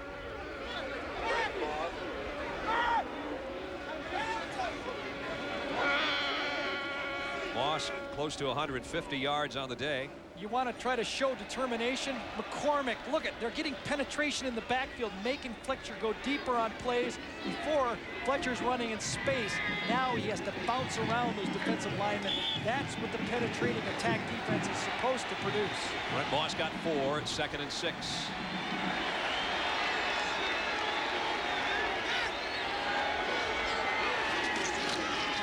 Nobody home. Montgomery went one way, Bevel the other. Almost picked up a 1st down. Thurman ran him down a yard short of the 1st down. Well, the play was designed to go left. So I believe that the Bevel made the wrong turn on the play. He was wanting to pitch the ball. I think the back went the right way. You're always sticking up for quarterbacks. This is a first. No, this is what I think. Look at the linemen. They are going to go to their left, and I think the quarterback went the wrong way. So it brings up 3rd down. And about a yard. 2 tight ends in there as Nyquist joins Roan. Again, Montgomery, the fullback, the lead blocker, but Moss slipped down. And Lance Brown there to make sure he was going nowhere. Negative yardage again on a 3rd down conversion attempt as Barry Alvarez scratching his head a little bit here in this 3rd quarter. That's been all Indiana. Let's credit Lance Mills, number 92. Watch him get into Lamar Mills. Watch him get into the backfield, bust up the play, takes 2 or 3 men to block him, and that's what causes the tackle by the linebackers. So now Wisconsin in need of a good punt from Sam Veit. And we know how dangerous Thomas Lewis can be as a receiver, and he's shown some flashes of that as a return man as well. And he might have to just get out of the way of this one. Takes an Indiana bounce, but not much of one. At the 42-yard line, Indiana down 5 and with the ball when we come back.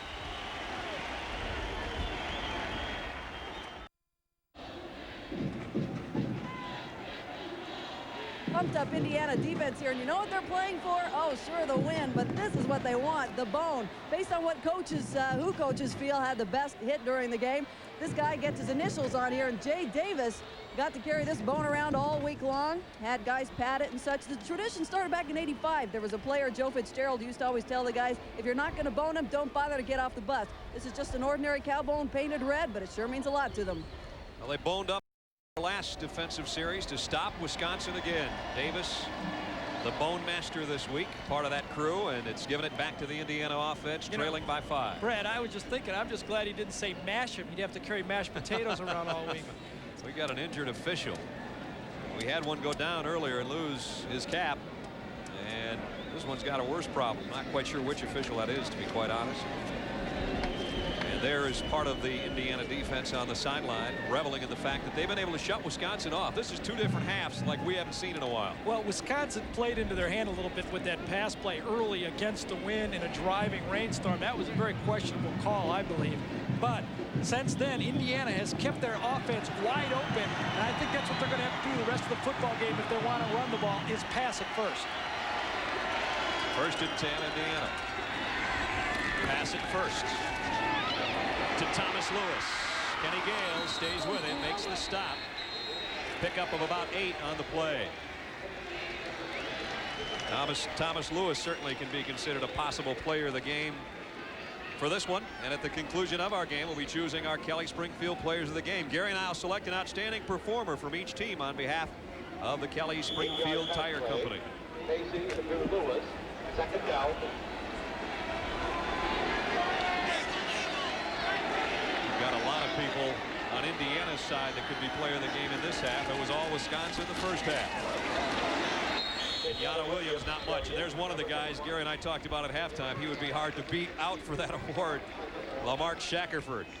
Well, Shackelford is just going to stunt, and he's tough to block when he's not stunting. This time he gets helped on a little cross stunt with Fowler. Comes in. He's untouched. Perfect call for the play. I don't think Indiana is going to have success running between their guards and tackles. By the way, that injured official was back judge Jim Sherlock, and he is still on the sideline, and we are playing a man short. This is like a power play right now. We're playing with 6 officials. They're going to work. It's like we might have a little stitching or butterflying going on the left side of that eye. Meanwhile, it is a 1st down by about an inch. John Pacey, you can tell the leadership part is coming to the forefront. He rattled that huddle early in this 3rd quarter after the Al Thurman interception. They went 10 yards and scored, and now he has got them listening to his every word. It's 1st and 10, Indiana. They trail 20-15. They've got it in Wisconsin territory.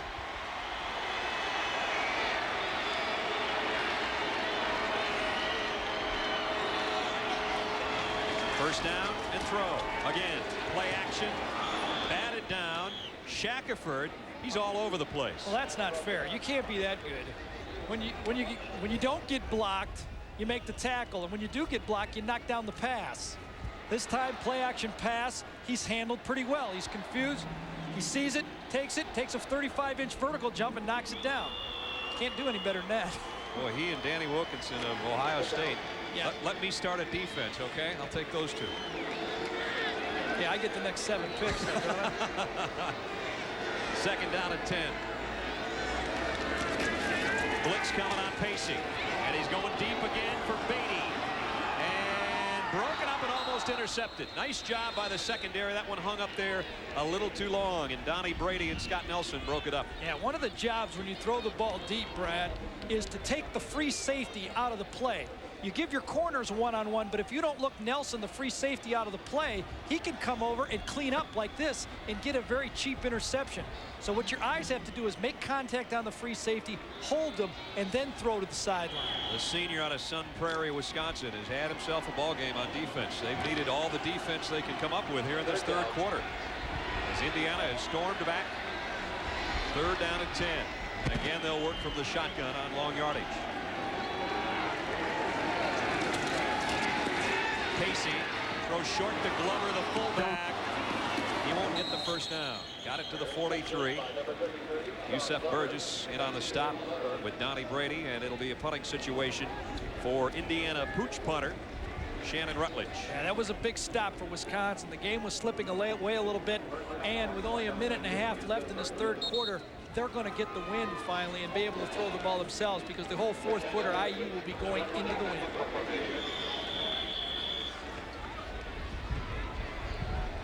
Scott Nelson has been the deep man back there since Javon Brunston mishandled one earlier in the ball game. Rutledge may have gotten too much of this one with that win.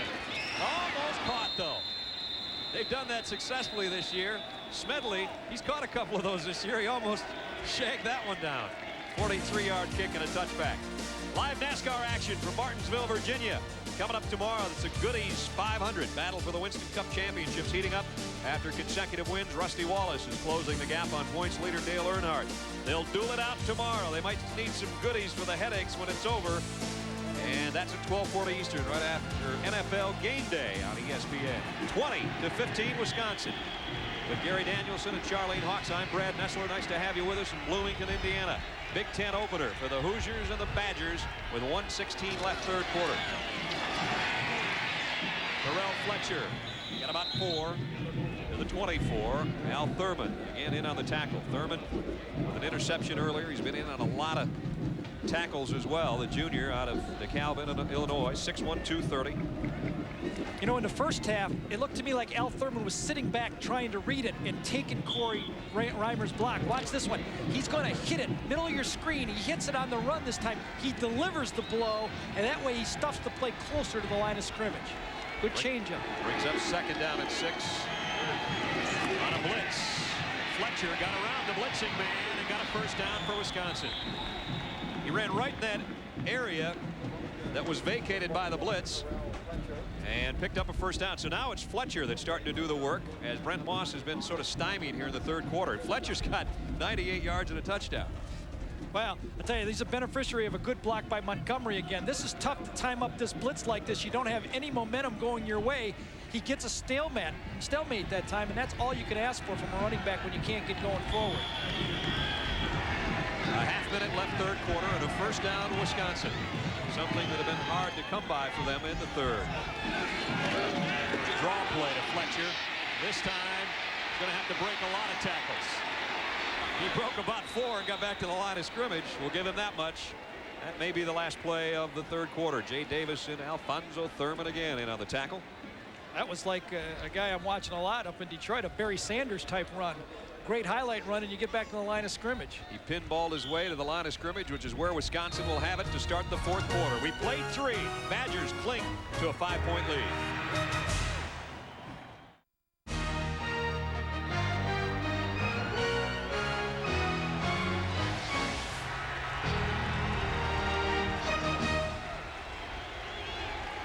First play of the fourth quarter for Wisconsin with a 20-15 lead. And Mark Montgomery, the fullback, across the 35 to the 37. Beauchamp in on the stop. So we expected a close game, and the first half was not indicative of what we expected. And now that Indiana has come back and owned the third quarter, 20-15. Third down at 6. Remember, Bevel has not been sharp at all throwing the football. He's got as many interceptions as he has completions.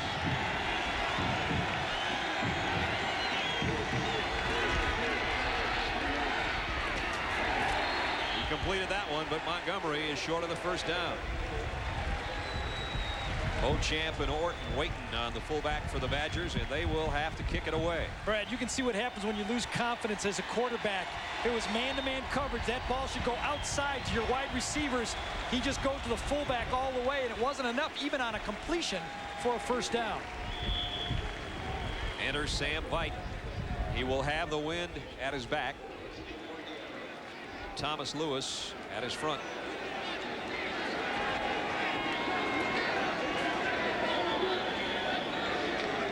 It does appear that the wind is picking up from up here, at least. Well, we've got everything taped down, so there's some wind somewhere.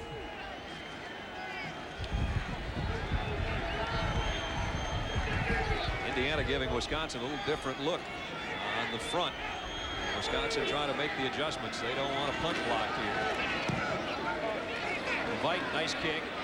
Lewis from the 17 gives ground and lost ground. Drop for a loss of 2. And let's go to Mike Tirico. Mike. Good one brewing in the Southwest, Brad. In Waco, watch Bam Morris. Why is he nicknamed Bam? Look at him battering Baylor Bear tacklers. Didn't get any of them. He has 148 yards, including this long touchdown run. And Texas Tech leads in Waco by 9. 20-15 with 13-13 left here in Bloomington, Indiana at Memorial Stadium. Home team down, but they've got the ball back. Their own 15-yard line.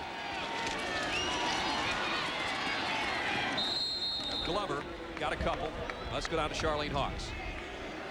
Brad, the weather conditions are changing somewhat. Who knows if for the better. The rain is subsiding into a slight mist. I'm not ready to take my hood off yet, neither are the fans here. But the wind is picking up, like Gary said, and it is blowing in a northwesterly direction off that way towards the flag. You can't see the flag from up here, but it is getting stronger. We'll see how that changes things. Into the face of the Hoosier offense. And don't take off that hat. We like the look. It's a fashion thing. 2nd and 8. And Pacey whistled dead before the play began. Time clock rundown. Officials will have a little chat. Tom Quinn.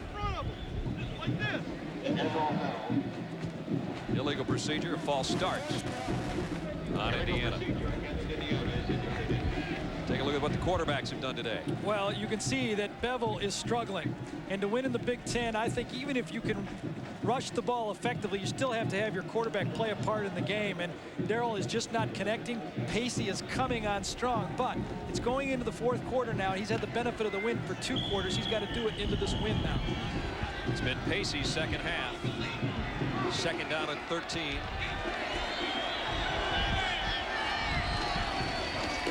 Again, a broken play. Pacey with a stiff arm, and he loses more yardage. Chris Hine and Donnie Brady bring him down. Michigan rolling out Houston for the 2nd year in a row. Just take a look at some of the other Big Ten teams and what they're involved in. We used to refer to this as a moo bar. A moo bar. Messed up beyond all recognition. That one was. It's way back to the 9-yard line. That's a moo bar. A definite moo bar is brought up 3rd down and 16.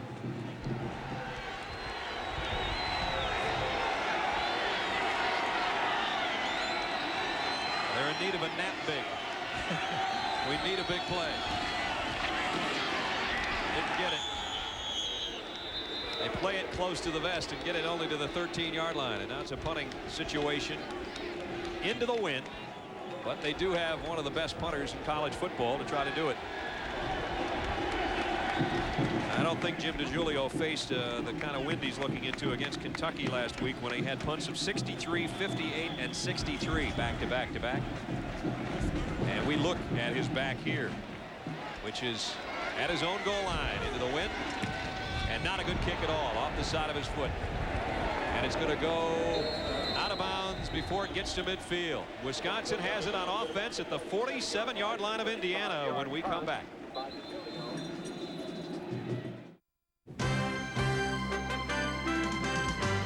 ESPN's presentation of college football is brought to you by Hilton Hotels. Hilton, so nice to come home to. Wisconsin brings it out offensively with their best field position to start a drive today at the Indiana 47-yard line. The Badgers have a 5-point lead over the Hoosiers with 10:58 remaining in the ballgame. Draw play to Fletcher. Cuts back, but only got a couple. Ran it out. Thurman, number 48 again. Well, you know, we saw in the first half how effective they were getting to Thurman. This half, either an adjustment by defensive coordinator Joe Novak or just a little more intensity by that man, Al Thurman, has allowed him to step up into those holes and make the play before Fletcher and Moss can get going. Last week, Thurman against Kentucky led the team in tackles for the 2nd straight week. He had 11 against Wisconsin last year, and he's got 7 more, a lot of them in this half today.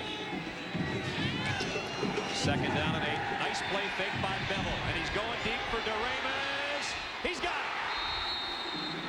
it to the 3-yard line. Bevel may not complete many, but he knows the guy to throw to, and they've all been deep balls. Well, I tell you, execution all around on this play. Bevel makes a great play-action fake, and then Jason Orton, number 17, the corner for Indiana, has perfect coverage. He doesn't buy it. He does his job. Watch his fake. He sells it out. Now you'll see the coverage on this throw. You can't cover it any better than that from 45 yards away, and you can't lay out and catch a ball any better than that. Perfect throw, perfect coverage, perfect execution. 3 catches for DeRamus, 116 yards, and first and goal, Wisconsin. Fletcher hitting the backfield. I think we're going to see DeRamus start trotting back on the football field. He got a little bit of rest, but they need him in there. These are big points. And here comes DeRamus. There he goes. Famous DeRamus back on the field. Their big play man, 42 catches last year, has 20 now on the season, and there's what he averages per game. That's some pretty good company. Well, he's well past that average today. 116 yards on his 3 catches. Second and goal, Wisconsin. Bevel skipped one to DeRamus, the intended receiver on the slant. Brad, I know it's tough down near the goal line, but just as a coaching point, if I was telling Bevel that on this play, he threw this ball too hard. You cannot throw it as hard as he did. He fired it, and I believe Dyer got his hand on it just to throw it away, but that ball would not have been caught anyway. You have to throw for the holes with about 3/4 speed, kind of darting in there. They had the ball upside down. I've got an analyst who's upside down half the time.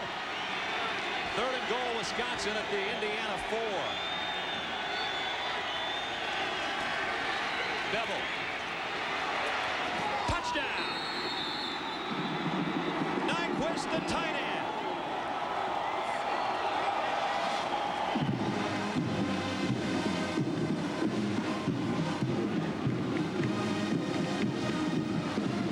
Wisconsin's offense dormant until 9:15 left. First reception by a Badger tight end today, and Nyquist makes it count for the touchdown. Brad, it's kind of amazing.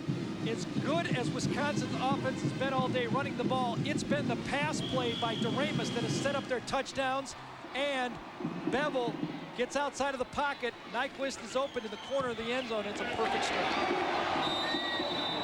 And a perfect kick by John Hall has put Wisconsin now in front by a dozen.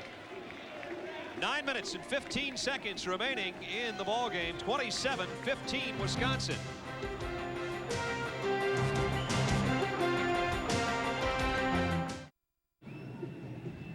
Lee DeRamus has shown in this ball game why he's one of the best receivers in the Big Ten.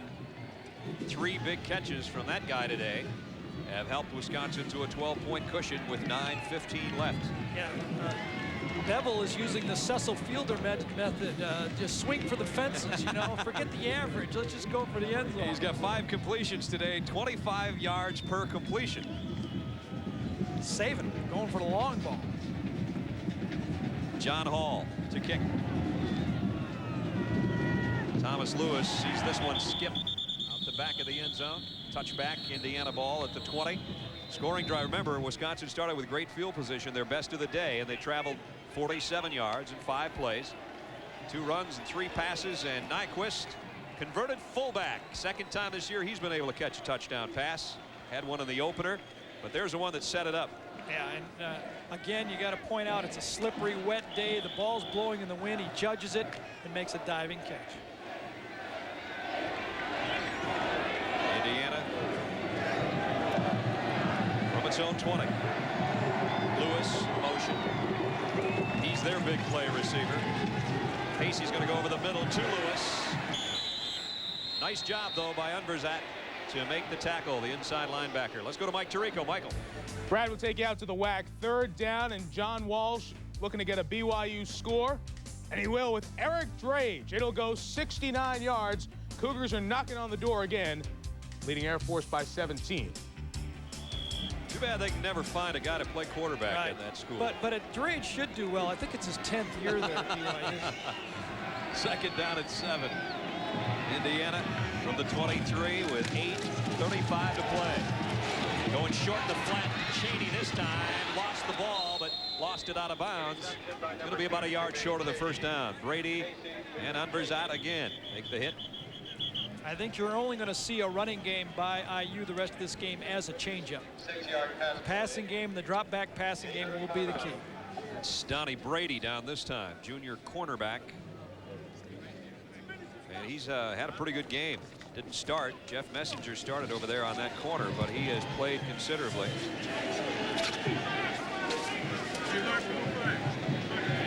Exactly 8.5 minutes left in the ball game.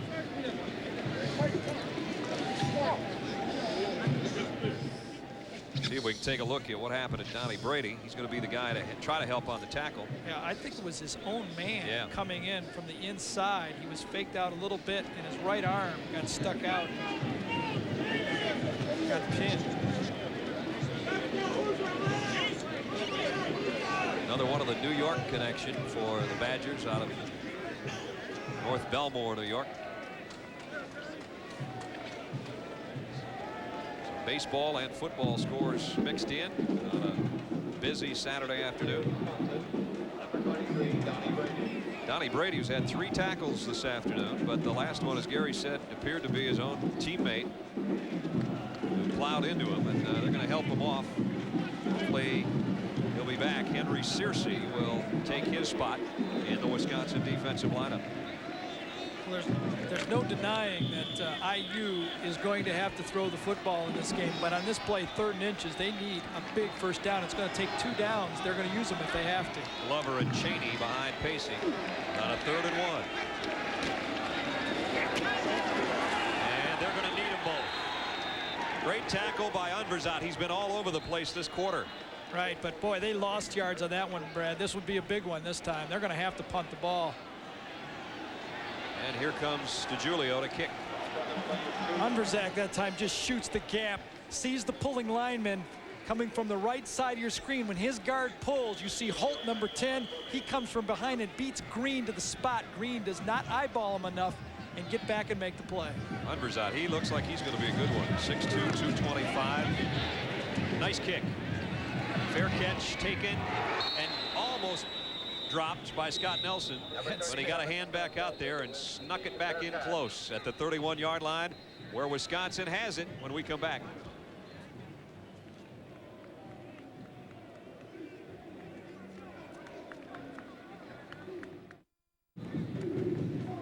Big Ten opener for the Badgers and the Hoosiers in Wisconsin with a 27-15 lead with 7:49 to go in the ball game, trying to remain unbeaten at 4-0. They came in ranked 23rd in the country, dominated the first half.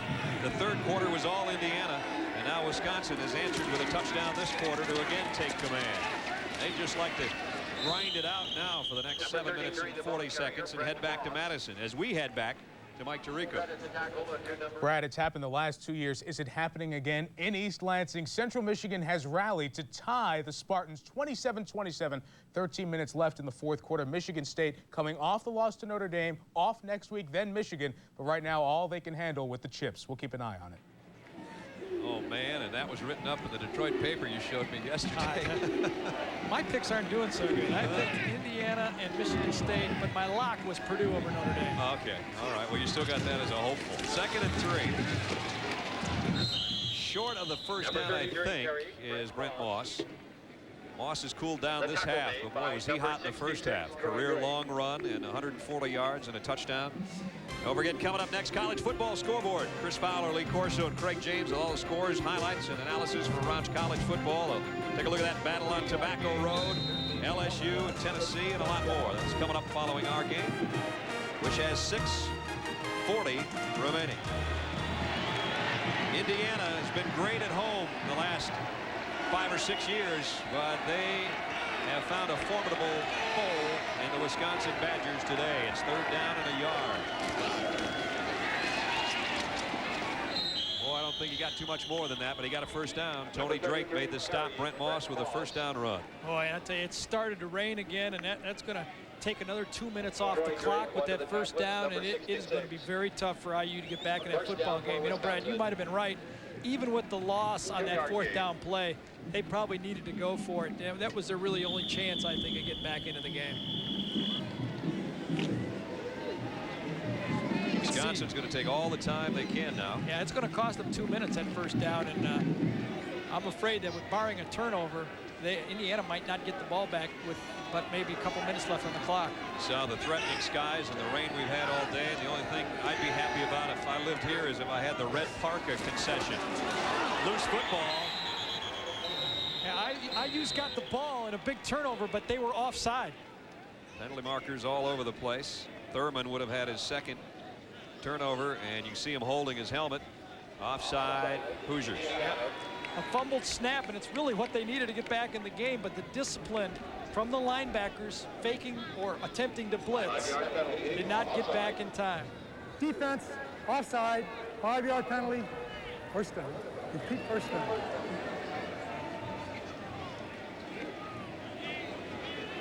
Thurman has already had a fumble recovery and interception. He's really stepped up his play. He's the leading tackler on this football team with 26 tackles coming into the game. He's found his game. The Hoosiers came back, but I think they've run out of time.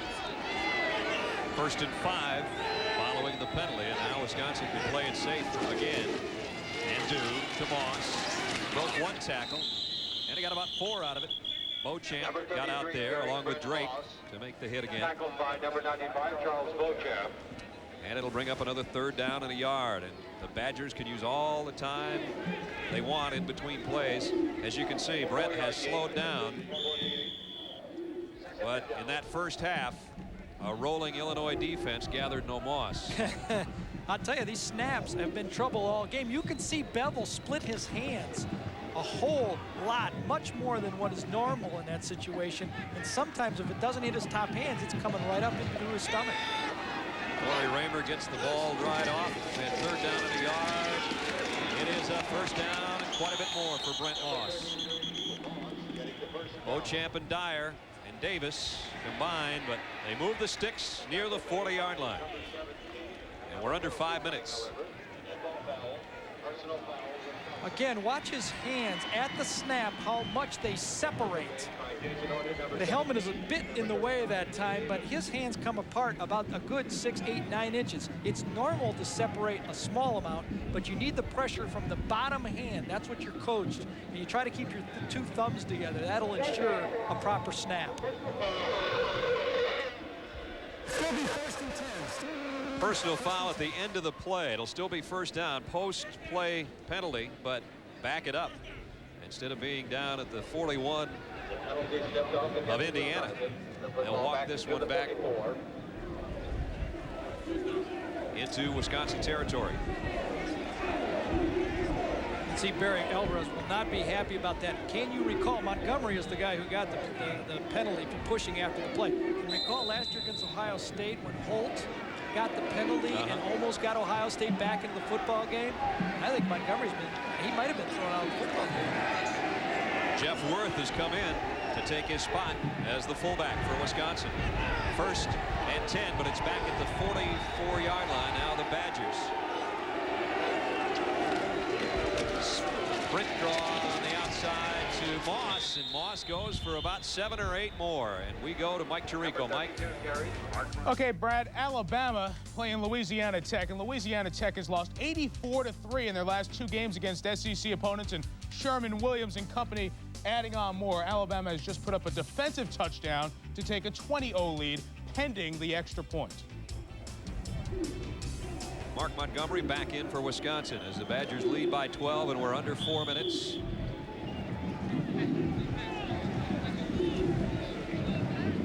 Well, apparently he's petitioned the commissioner, and they're gonna.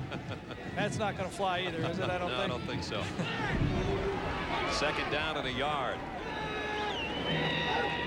It's going to take a turnover for Indiana now to have a chance. 1st down run again. And it is Jay Davis on the tackle of Mark Montgomery. Montgomery's the only Wisconsin back that doesn't have 100 yards today. He's got 51, though, on 7 carries. What a ground game Wisconsin has shown this afternoon. They came in averaging 223 on the ground. And Indiana had not given much up until today. In fact, Indiana came in 11th in the country against the run, and they have allowed 328 yards. That is a little bit deceiving, though, the 86 yards a game, because with the 18 sacks in college football, that is factored into your rush defense. Wisconsin's had the ball 4.5 minutes, exactly what they wanted in this situation. And with every snap now, you see the game ticking away from Indiana. We're under 3 minutes. Well, Wisconsin off to a 4-0 start. And with the talent on defense that they have, if Bevel can come through, I think, you know, if this game has proved anything, is that Lee Corso might have been right. He's still the big question mark on this football team. If Bevel doesn't step up his play, they're going to this team, but have to settle for something less than that talent that they deserve to go to. Bevel is still the key guy on this football team. Bevel did have a big game against Nevada in the opener with 5 touchdowns, but up to that point, up to this point today, has not shown us what we expected. Al Thurman, the ever-present, and he's going to call an Indiana timeout with 2:18 left. And we have a timeout with 2:18 to go, and Wisconsin out in front by a dozen. Barry Alvarez, Wisconsin Badgers have, as he's been coaching them, never beaten Indiana. They're on their way to doing it today. Barry came in 0-3 against the Hoosiers. He's about to win his 11th game in the last 17, and that's why the folks in Madison and around the state of Wisconsin are awfully high on this football team. Moss again, cuts outside, first down, and wisely stays in bounds. That is a smart run. He could have headed for the sideline and maybe gotten more yardage, but he knows he wants to keep the clock running. Rips off 15 more and stays in bounds. Junior out of Racine, Wisconsin, having a career-type day. In fact, that is a career day. 186 yards on 29 carries. That bests what he did against SMU earlier this year. Well, he's had such great blocking and a great start in the first half of that magnificent run where he broke 3 tackles on that touchdown run and really got him out to the big lead. But, you know, they've got 2 backs. I mean, you called it, a 2-headed monster at tailback. 1st and 10, Badgers. And we're under a couple minutes to play. Thurman and the rest of the Indiana defense ready to try to blitz, knowing that the only thing they can come up with is trying to strip the ball. Dyer in on the tackle on Mark Montgomery. Indiana has taken another timeout. They have only 1 timeout left with a minute and a half to go, basically. We got a timeout with 1:39 to play, and Wisconsin in front 27-15. 1:39 to play. Wisconsin has held the ball over 6 minutes in this last drive of the 4th quarter as they prepare to preserve their 4th win against no losses on the season. Jay Davis made the tackle on Brent Moss, and now Indiana will take another timeout. That's their final one with 1:29 left. 13-play drive, just keep giving it to number 33 behind those big hogs up front and waste away the clock, and that has been the story. Well, when Barry Alvarez came to Wisconsin, he knew he had to get this team toughened up. He had to recruit better, but most important, he had to be able to run the ball in the Big Ten to win. He's accomplished that. They will be able to run the ball in the Big Ten. Again, the big question mark is, can they get a little better quarterback play out of Darrell Bell? Kelly Springfield players of the game. With all due respect to Brent Moss of Wisconsin, from Wisconsin, we're going to give it to Lamark Shackelford. In on 7 tackles today. He hurried Pacey, the quarterback, throughout the day. He is a dominant force on the defensive front for the Badgers of Wisconsin. And from Indiana, player of the game, Thomas Lewis, 6 catches for 102 yards. Did all he did, but it's going to did all he could, but it's going to come up short for his team today. Our congratulations to our Kelly Springfield players of the game. Well, 345 yards rushing in this game so far against a team, as we said, giving up going into it 86 yards a game. 3rd down and 6. Won't see anything fancy. Loss again. And he might get the first down, and that puts it away. to the 14-yard line, 11 more, and Brent Moss is closing on 200. 198 yards for Brent Moss, a junior out of Racine, Wisconsin. I talked to Brad Childress, offensive coordinator of Wisconsin, about this kid, and he said, you know, we've got two different backs. Fletcher, he'll try to run around you or run away from you. He says Brent Moss will run cross field to try to run over you, and he has run over the Indiana defense to the tune of 198 yards and a touchdown. I'll tell you, Book looks pretty shifty to me too, though. I mean, he has been able to set up his blockers, had a little stutter right then, and they're going to fall on it, but I'll bet you 198 yards be awful tempting to give him the ball one more time. Sure would be. Gonna knee it down. And you think they're not celebrating in the state of Wisconsin with Northwestern awaiting after an off week for homecoming. They will have homecoming in front of the alums with a perfect 4-0 mark and will move up probably further in the national rankings. And Bill Mallory knows that his troops just have to regroup because their schedule, as we said earlier, favorable as well. They're at Minnesota next week, and then Iowa here for homecoming, and then at Northwestern on the 23rd. Wildcats and Northwestern have shown they're no pushover, though. Absolutely. They can move the ball this year with Lenny Williams. They're leading Wake Forest today, the last time we saw a score. But some happy Wisconsin Badgers, including Coach Barry Alvarez. Indiana had taken 5 straight from the University of Wisconsin, but it'll be a celebration on the way back to Madtown for the Badgers. They're still perfect at 4-0. Final score from Memorial Stadium in Bloomington. The Wisconsin Badgers 27, the Hoosiers of Indiana 15. Stay tuned for the College Football Scoreboard Show coming up next. For Gary Danielson, Charlene Hawks, and our entire ESPN crew, I'm Brad Nessler saying so long from Bloomington.